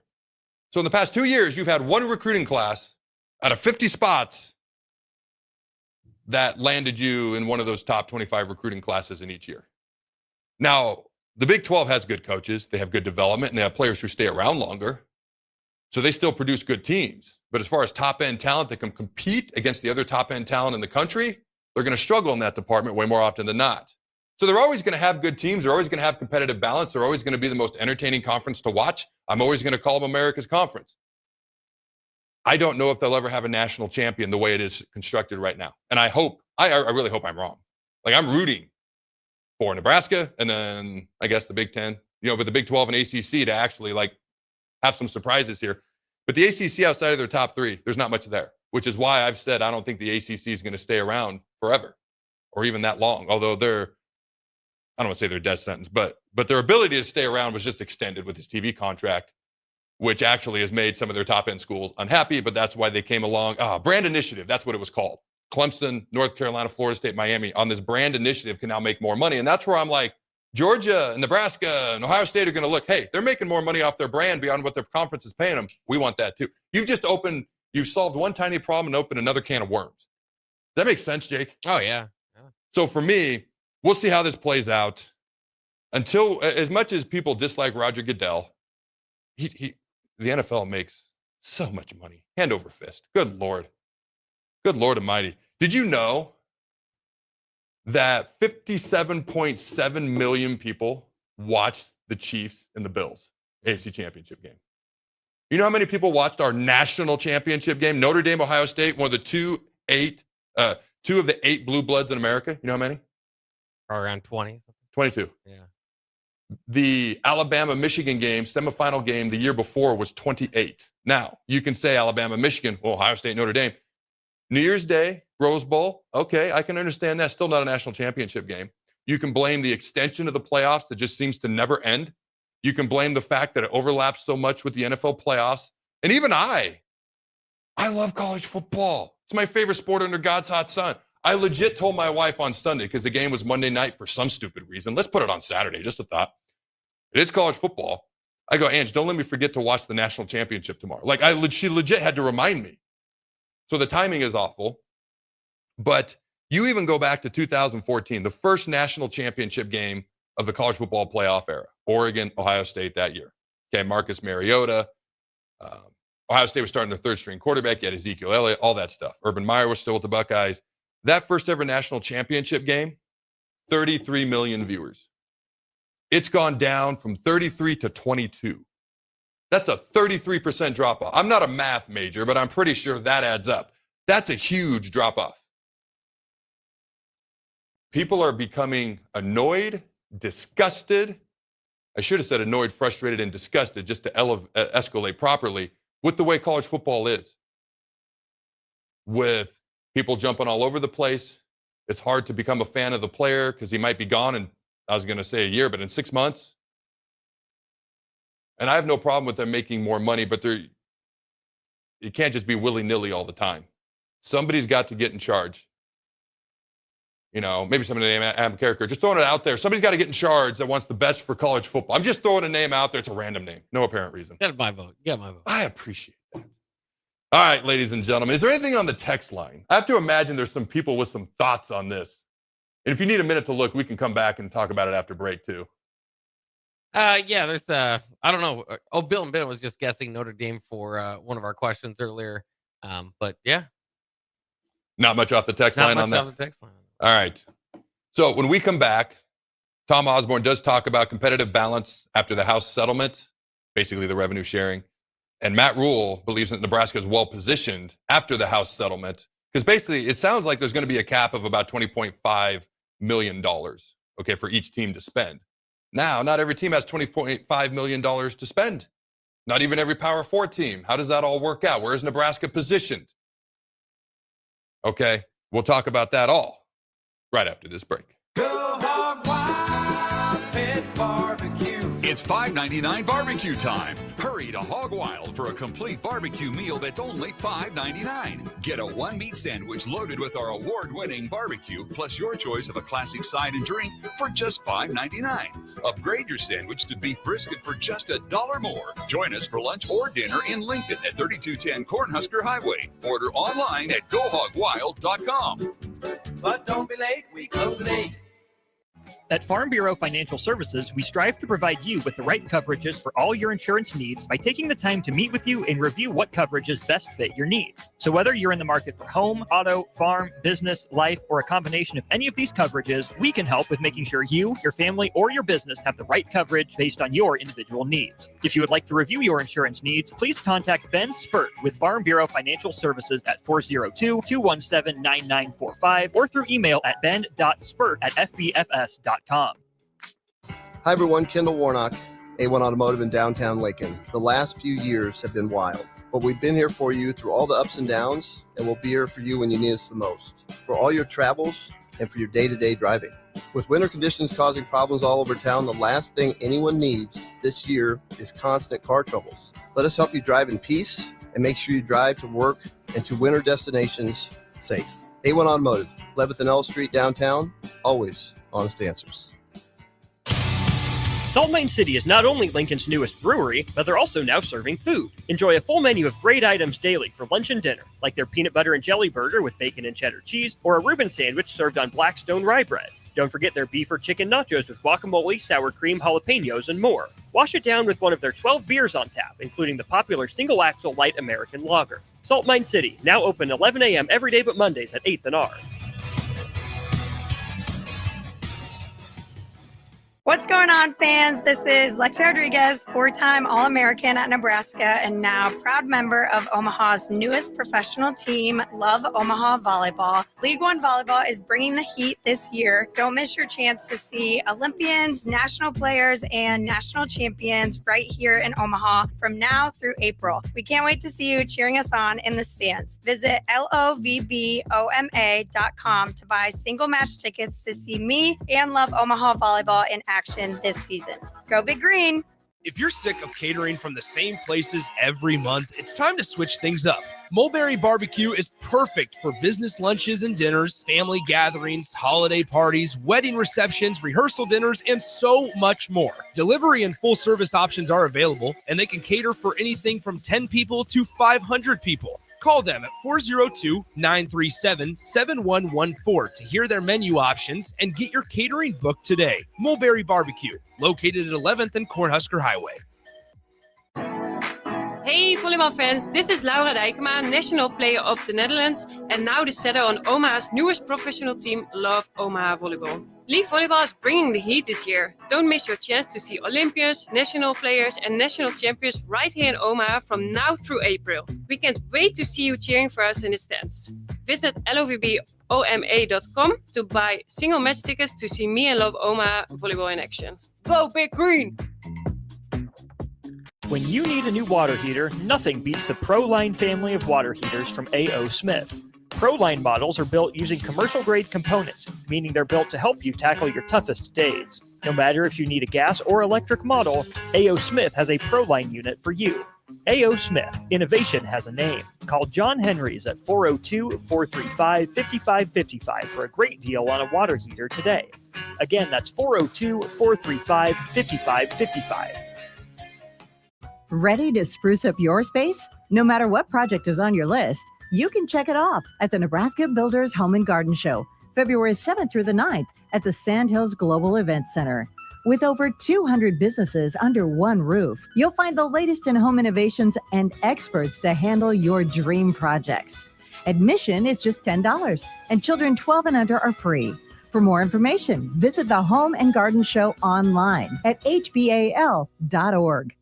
If you're a veteran, our nation has created a wide range of benefits to thank you for your service, but it can be difficult to navigate the process of determining eligibility, filing claims, appealing decisions, and securing the benefits you've earned. Speak to your county veteran service officer or the Nebraska Department of Veterans Affairs State Service Office to see what's available to you and your family. These services are 100% free, so visit veterans.nebraska.gov today. Sponsored by the Nebraska Department of Veterans Affairs, aired with the Nebraska Broadcasters Association and this station. In every office, there's two types of people. There are those who bring in bagels and those who eat the bagels that someone else brought in. Everybody likes the first person.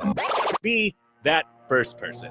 Weekday mornings at 7:30, you have a chance to win a business box of bagels from Bagels & Joe. All you have to do is shut up Sipple. 2 questions for you, 2 for Sip. Win and the bagels are yours. Lose, well, you don't want to lose. You lost Monday, you lost Wednesday, you're a loser. Shut up Sipple. Weekday mornings at 7:30, brought to you by Bagels & Joe. This is the Adam Carriker Show on 93.7 The Ticket and theticketfm.com. Welcome back, ladies and gentlemen, to the Adam Carriker Show here on 93.7 The Ticket. We're going to give you one last chance to do Carriker's Trivia Challenge today. Hey, don't be scared. Don't be scared. I'm willing to win and I'm willing to lose. That stupid tiebreaker. I'm going to keep whining about that. Do you actually enjoy it, or am I annoying you enough yet? No, I enjoy your whining. That's why we're keeping it the way it is for now. It's my favorite tiebreaker ever. I hope we never, ever change it. All right, ladies and gentlemen, call in. Carriker's Trivia Challenge. You get 3 questions. I get 3 questions. Final chance of the day. Win a $100 gift certificate to Automotive Solutions. Jake, the number doesn't change, but you say it's so great. 402-464-5685. All right, and we actually have a question from the face that runs the place that we want to throw out to the people, and I might tweak it just a little bit. Well, what is the original question from DP? So DP was asked, he just texted me. It was a very good, thought-provoking question. It says, number 1 Husker jersey sold, got to assume it's Dylan Raiola. Who would be number 2 and 3? So my question to the people, because I don't know, we'll have to look this up. My question to the people is, all right, everyone kind of assumes Dylan's number 1. Whose jersey would you buy next? And you can even go back to last season, because immediately Jake was like, well, what about Ty Robinson or somebody like that? So either last season or in this upcoming season. So it can be a guy who just played here, a guy who's been on the team, will be on the team, or a guy who's new and joining. So let us know in the text line, who else's jersey would you buy along with Dylan Raiola's? All right, that's either been on the team or is on the team or joining the team currently for next season. All right, let's talk about 1890. Let's talk about the collective's effort to help Nebraska compete at a higher level on the field. Now, Matt Rule, I mean, he's a pretty honest dude. Like, he really is. In front of the media, in front of the microphone. Like, what was it? Last offseason at some point, he blew the roof off the joint when he talked about a quarterback cost anywhere from $1 to $2 million. And that made like national news. And, then he's talking about, hey, we may not do the spring game the way it is. Now, other schools had already announced they weren't doing it. But for some reason, what Matt Rule said went national. Maybe it's his way of getting free publicity for Nebraska. I don't know. Maybe he's I don't want to say evil genius. Maybe he's just a genius with a tinge of evility to it. That's not a word. But here we go. All right. Per anonymous sources, the NIL collective and personal staffers say Auburn, Nebraska, Ohio State, Oregon, Tennessee, Texas, and Texas A&M spent the most on their 2025 recruiting classes. Were you surprised when you heard that there's 7 schools there? We're amongst the top 7 highest spenders. Did that surprise you at all? Yeah, it did. I mean, Nebraska's got one of the top classes, surrounded by SEC teams in the transfer portal. So, it makes sense when you think about it. But I'm just going to be completely honest. In this NIL era, I've been a little bit let down about the results that Nebraska's been able to add out of the portal, and figured, they're probably not top 10. They might be close to, 25, something like that. So, yeah, it did surprise me. And let me know when we get some responses to that question, too. Just feel free to hop in with whatever the people's answers are. Here's what I'll tell you. It's 2 things. It's exciting. Like, we have legit skill position guys. We should have a legit quarterback, running back, guys that can step up at tight end. Linebackers are athletic, experienced secondary, long snapper who's good, punter, 2 field goal kickers, John Holtris and Alvano. They're going to battle it out. Experienced punter, Jack McAllister, 3-year starter, kicked in a national title game. Interior of the offensive line, with the addition of Rocco Spindler and everyone else we've talked about numerous times, should be solid. The tackles, we'll see. The talent's there. Can we find consistency? And you mentioned something that you heard earlier. You believe you heard there was probably three guys making $1 million or more. Dylan Raiola, Elijah Pritchett, offensive tackle, and who was the third? The most latest addition out of the portal, the guard Rocco Spindler. Over $1 million?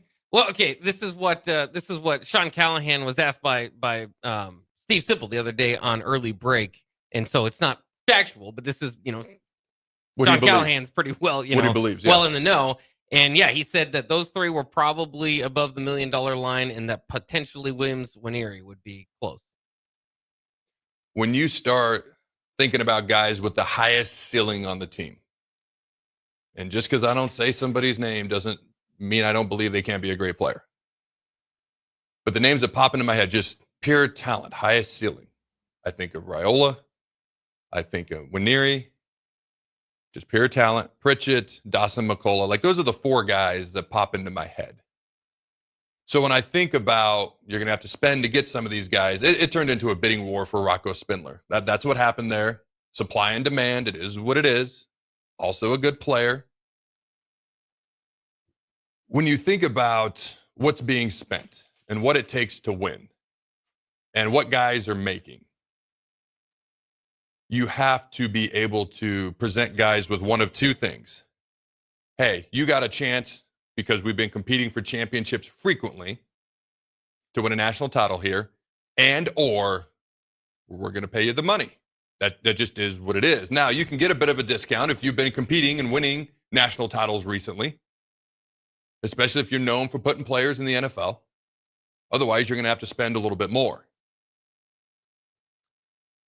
I thought it was interesting, the guys that he believes are making over $1 million. Talk about Sean Callahan. But let's get back to some of the things that we were alluding to earlier. Tom Osborne, competitive balance will be an issue after the House settlement. In the meantime, the college athletic world is bracing for the impact of the House v. NCAA settlement. Judge Claudia Wilkin is set to hear arguments for potential approval in April. And if she signs off, it would usher in the revenue sharing era.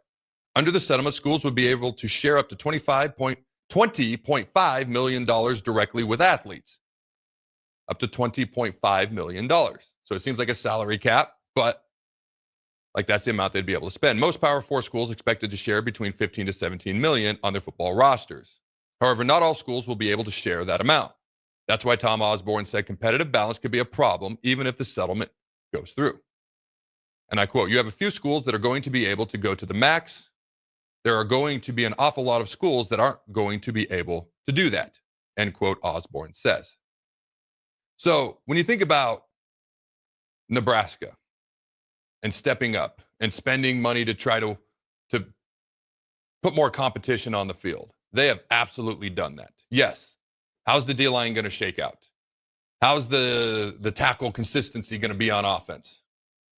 But here's what I was alluding to earlier where I said it was exciting. It was two things, the talent that we're bringing in. It's exciting because we legit have talent that's coming in. Athleticism, athletes. Also, it creates a situation where you run out of excuses. Like you run out of excuses for losing. For years, we had the most talented roster in the Big Ten West.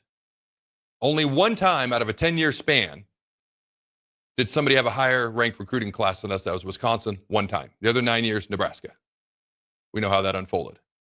You look at the Big Ten as an overall whole. We often had the fourth best roster, right behind Ohio State, Michigan, Penn State, and us. We know how that unfolded. Most people would universally agree we had a top 5-6 roster last year. Oregon, USC, probably pure talent-wise was ahead of us. We were probably 6 out of 18. And obviously we did some good things last year. Got some monkeys off our back. Beat Wisconsin. Made a bowl game. Won a bowl game. Won 2 one-score games. Got some monkeys off our back. Exciting stuff. Still, we got to be able to do the little things. The little things are what is hindering us from ultimately reaching our full potential. And when you are the fourth best team in the Big Ten, roster-wise, when we had, what was it, 16 teams, 14 teams? Because now we're at 18, right? I can't even keep all these conferences straight. But now you're top 6 out of 18. You should be winning anywhere from 7 to 10 games. And that's a fair thing to expect. So you run out of excuses. The excuses are struggled with the quarterback play 2 years ago, turned the ball over a million times, struggled with special teams, had 10 block kicks, missed long snaps, struggled to run the ball. To be clear, I'm not trying to be negative. I'm actually trying to point out the potential of this team and why they should win more games and why they haven't. I don't get mad at my 7-year-old when she doesn't dunk a basketball. But if you're 9 foot tall, you should be dunking. My point is the expectations based on what they've been able to bring in, based on the money they've been spending, based on the coordinators that we have and the head coach that we have, it is fair to expect more at this point. To Jake's point, have we seen it play out on the field? No. Is that incredibly frustrating? Yes. This is year 3. This is Matt Rule's typical jump year. It is fair to expect more and say no more excuses. Get it done. I feel like that's a fair thing to expect at this point when it comes to the tenure of the head coach, when it comes to the guys that are the coordinators, offense, defense, special teams, when it comes to the talent that we have. Do I expect a national title? No. Do I expect us to win a lot more games than we have in recent years? And do I think that that's fair? Yes. Now, then the question becomes, Adam, if you had to predict wins and losses right now, what would you predict? I have not seen it actually happen. I'm not saying it can't. I'm saying it's fair to expect it based on the talent and the coaches that we have. But the little things, I watched that Iowa game, and I watched us dominate every phase of that game. And we all know how it played out. Until I see less and less and less and less games like that play out, it's hard for me to predict the actual gigantic jump. I shouldn't say gigantic jump, but just the jump. Does that make sense, Jake? Because I'm kind of laying it out like there's expectations, but it's hard to actually predict it. But we're doing really good things over here by spending the money, bringing guys in, giving us a chance to be competitive. But it's frustrating because you haven't seen it on the field. But it's time. No more excuses. Get better at the little things because that's what's been holding us back. I'm trying to bring it all together with a nice, neat bow. Is it making sense what I'm trying to say here?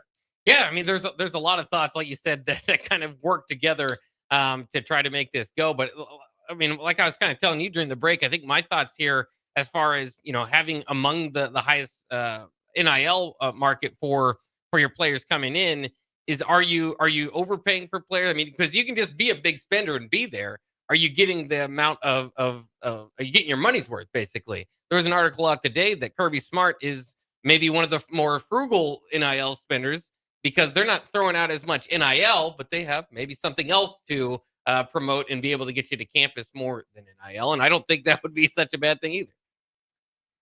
I think Nebraska has to spend more money because you can't walk into somebody's living room right now and say, we've done this over the past decade. You know what? Like the Kirby Smart can walk in and be like, I'm going to offer you a little bit less, but you're going to be in that CFP, probably an SEC championship, probably a national championship. And I put guys in the league. And here's the examples. So I think until Nebraska does more of that, they're going to have to spend more. It just is what it is, whether we like it or not. It's not my money, so it's okay with me. I just want more wins on the field. All right, we're going to head to break real quick. When we come back, we'll look more at Nebraska, or Matt Rule talking about Nebraska well-positioned for house settlement. All right, and the incoming class. It was National Signing Day yesterday, although I didn't even realize it till like late last night. I was more focused on the late time for the basketball game than I was on actual football National Signing Day. When you think back to yesteryear, man, like the first Wednesday of every February was such a big deal if you were covering college football back in the day. Now it's almost kind of like an afterthought. All right, ladies and gentlemen, don't go anywhere. We'll be right back. A new year means it's time to try new things. If you haven't tried Fear's cheese spread yet, the time is now. For the days you don't want to go to the gym, don't worry. Fear's cheese spread is there to cheer you up. And for the days you do get to the gym, why not celebrate when you get back with the best dip around? Get to your local grocery store today and load up on Fear's cheese spread. No event or party is complete without it on your table. When you need a new water heater, nothing beats the ProLine family of water heaters from A.O. Smith. ProLine models are built using commercial-grade components, meaning they're built to help you tackle your toughest days. No matter if you need a gas or electric model, A.O. Smith has a ProLine unit for you. A.O. Smith, innovation has a name. Call Greens at 402-467-4444 for a great deal on a water heater today. Again, that's 402-467-4444. Ready to spruce up your space? No matter what project is on your list, you can check it off at the Nebraska Builders Home and Garden Show, February 7th through the 9th at the Sandhills Global Event Center. With over 200 businesses under one roof, you'll find the latest in home innovations and experts to handle your dream projects. Admission is just $10, and children 12 and under are free. For more information, visit the Home and Garden Show online at hbal.org.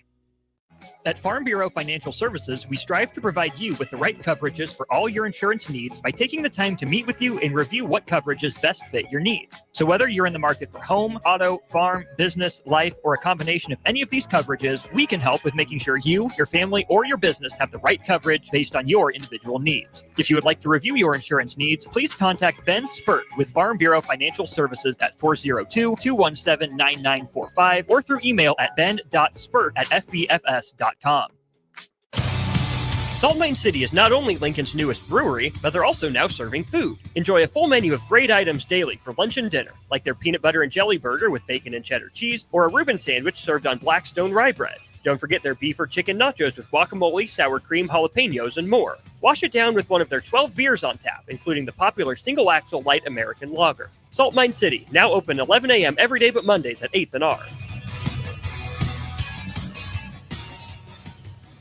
Landmark Implement, your local John Deere dealership, is hosting their annual Planter Clinic at the Adams County Fairgrounds in Hastings, February 19th and 20th. This hands-on event offers expert training on John Deere planters and performance upgrades, covering topics such as new technology, in-cab monitors, maintenance points, and options to increase your operations profits. New this year, classes on autonomy preparation and exact shot. Don't miss Landmark's Planter Clinic, February 19th and 20th in Hastings. Learn more at landmarkimp.com/events.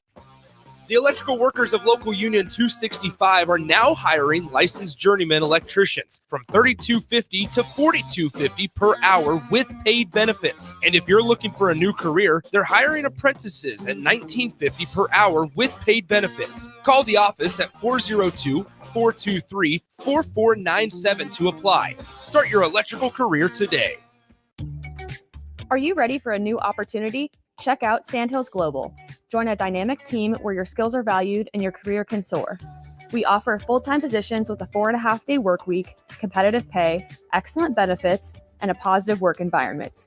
From IT and marketing to sales and finance, we're looking for talented individuals just like you. Apply today at sandhills.jobs and take the first step towards an exciting future. That's sandhills.jobs. Don't wait, apply now. The Drive with Aaron Davis, Chris Rapp, and Amon Green. Guys, Jordy Ball returns to the circle. Ball. She is back after a year hiatus. Yeah. Also, Olivia DiNardo. Yep. It's your first year transfer. She's from Arizona. Can't forget my Abby, my abs. Abby Squire is back this year from injury. She is back. They got a heck of a schedule. Women's softball kicks off in Clearwater Beach, Florida. Weekdays from 9 to 11 on 93.7 The Ticket and theticketfm.com. Hey volleyball fans, this is Laura Dijkema, national player of the Netherlands and now the setter on Omaha's newest professional team, Love Omaha Volleyball. League volleyball is bringing the heat this year. Don't miss your chance to see Olympians, national players and national champions right here in Omaha from now through April. We can't wait to see you cheering for us in the stands. Visit lovboma.com to buy single match tickets to see me and Love Omaha Volleyball in action. Go Big Green! Raising little ones is a big job, and you do your best to give them a good start every day. That means making sure they're well cared for while you're apart. You work hard, but it's not always easy to make ends meet. There may be help. Find out if you qualify for Nebraska's Child Care Tax Credit for working parents. You could be eligible for a credit of up to $2,000 per child on your next tax return.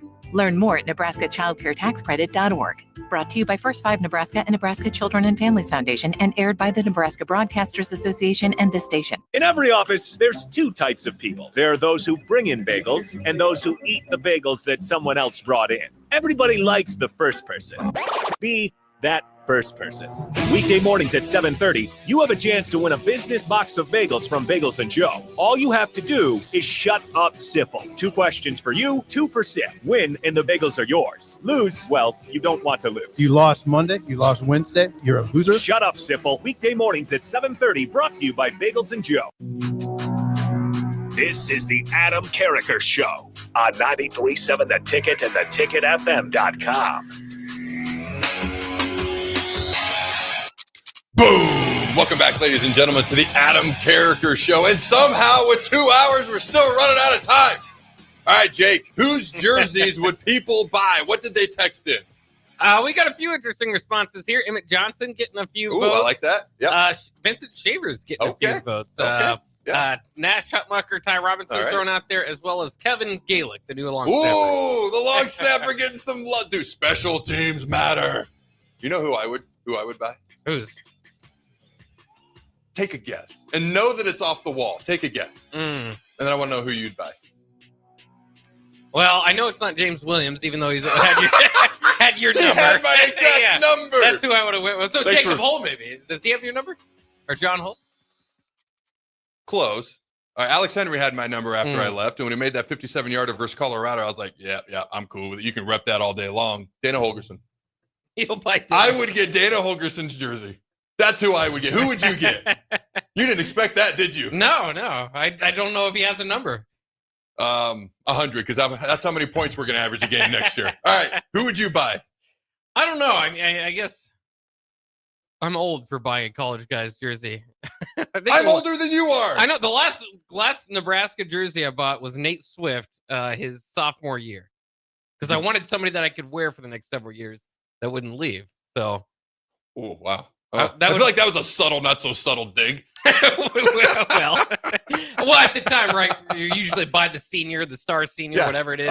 Their jerseys are out there. Right. I saw Nate Swift in the mall. I said, I can wear this for the next few years and still look current. That's very true. Good old Swifty. Did you ever buy my jersey? No, I'm sorry. I didn't. You're fired. I just want you to know. I'm just kidding. All right. Matt Rule says Nebraska is well positioned for the House settlement that's coming up. As for Nebraska's position to handle the House settlement, Matt Rule says the Huskers are ready for the 20 point, I keep wanting to say 20.5, big difference there, $1 million figure. He has also noted that the support from 1890, NU's primary NIL collective, and the role that it plays in settling the program up for success has been huge. And I quote, a lot of other schools, rev share is not going to be sustainable. So they can float a big number now and disappoint a kid later. We feel like we can just stand on business like, hey, this is exactly what we said. All right, this is what we're going to do in terms of 1890. I think it's really important that people hear some of the stories. I mean, you guys like walk through the parking lot. You don't see like Lamborghinis and Ferraris out there like our guys aren't. You know, our guys are investing in their futures and very often taking care of people back home. And so that's probably the extent of it, end quote. All right, let me get to this next thing here. And I quote, I think anybody we lost to when it came to like trying to recruit guys to come and NIL being a part of it, when it was straight up just didn't happen. So the world we're living in now, if you offer, pointing to a $50 bill, $50, and I offer you $500, you're probably going to go there, Matt Rule said. So we have to make different valuations based on what we have. But when things were straight up, if we lost someone, talking about what they offered the kid, the player financially, if we lost someone, we lost them to a program we want to be in the same conversation with as far as competing with. You can tell this is a direct quote, and I'm trying to read it directly as the man was talking. But I think that's happening now with recruiting too. We're in the conversation with some schools we want to be in the conversation with. I think we did an excellent job, end quote. In other words, hey, we want to compete with Ohio State. We're now in those conversations. That's what he's saying. Nebraska currently, and when I saw this, I was like, Nebraska currently has a 36th ranked transfer portal class in the 2025 cycle. I was like, wait, no, we're top 5. And so I was like, is this a misprint? But wait. The 6 is wrong. The 3 is, none of this is right. According to On3 College Football Transfer Portal rankings, the class includes 26 players who have left. So they factored in the guys that left. Oh, okay. And 16 players who have joined the program. I thought that was interesting. When you factor in who's left versus who's come, they have us 36th in the 2025 cycle. Okay, again, and I quote, again, you can't underestimate revenue sharing, hasn't started. So just to get guys here, just a tremendous investment by the Pede family in 1890 and all the people who give to 1890, because what everyone did is basically surged ahead this spring. I know schools that spend a ton of money in the spring, and we have too, to get the roster to the point where we have with the rev share coming. 1890 has been amazing to us. It's allowed us to be competitive, Rule said. All right, I think we all saw in the college football playoff, the people who spent the most got the most. I've been saying that since I got here. It's kind of real, right? So he goes on to talk about building a competitor and You know, you kind of get what you give and things of that nature. Now, this is a little different than what Rule said when he first got here. I remember he wanted guys who wanted to play for Nebraska, and we're ultimately going to train them for the big NIL, which is the NFL, and he wasn't as big into the portal. I got to give him credit, though. Okay, good coaches are ones who learn and adapt. If you remember Nick Saban's offense in like 09, 10, 11, it was like power I, run the ball. You know, all of a sudden, then they went to spread, and they were doing the read option, and they were a little bit more up-tempo. You look at what Urban Meyer did over the years, how his offense has evolved. Now, it was all a lot of spread, read option, athletic quarterback, but go back, watch that Utah team under Alex Smith versus what he had with, say, Braxton Miller at Ohio State. Now, athletic guys who can throw, but there was a lot more passing with Alex in that offense, a lot more quick passes in and out. They were even more up-tempo than they were with, say, Braxton Miller, who was, I believe, an All-American quarterback in his own right, where they did a lot more running and things were a little bit more slowed down. So you've got to be able to adjust. And to me, that's one of the things that Matt Rule has shown, that he is willing to learn, adjust, and get better. For me, final thought of the day, if you ever run into somebody who thinks they have all the answers, run from that person, because the world is constantly changing. There's a big world out there, and you're either getting better or you're getting worse. You're never staying the same. Just a final unsolicited words of wisdom. Jake, appreciate you joining me today. I'm not offended at all that you didn't buy my jersey back in the day, but I'll see you fine folks tomorrow. Go Big Red Nose. Remember to throw the ball.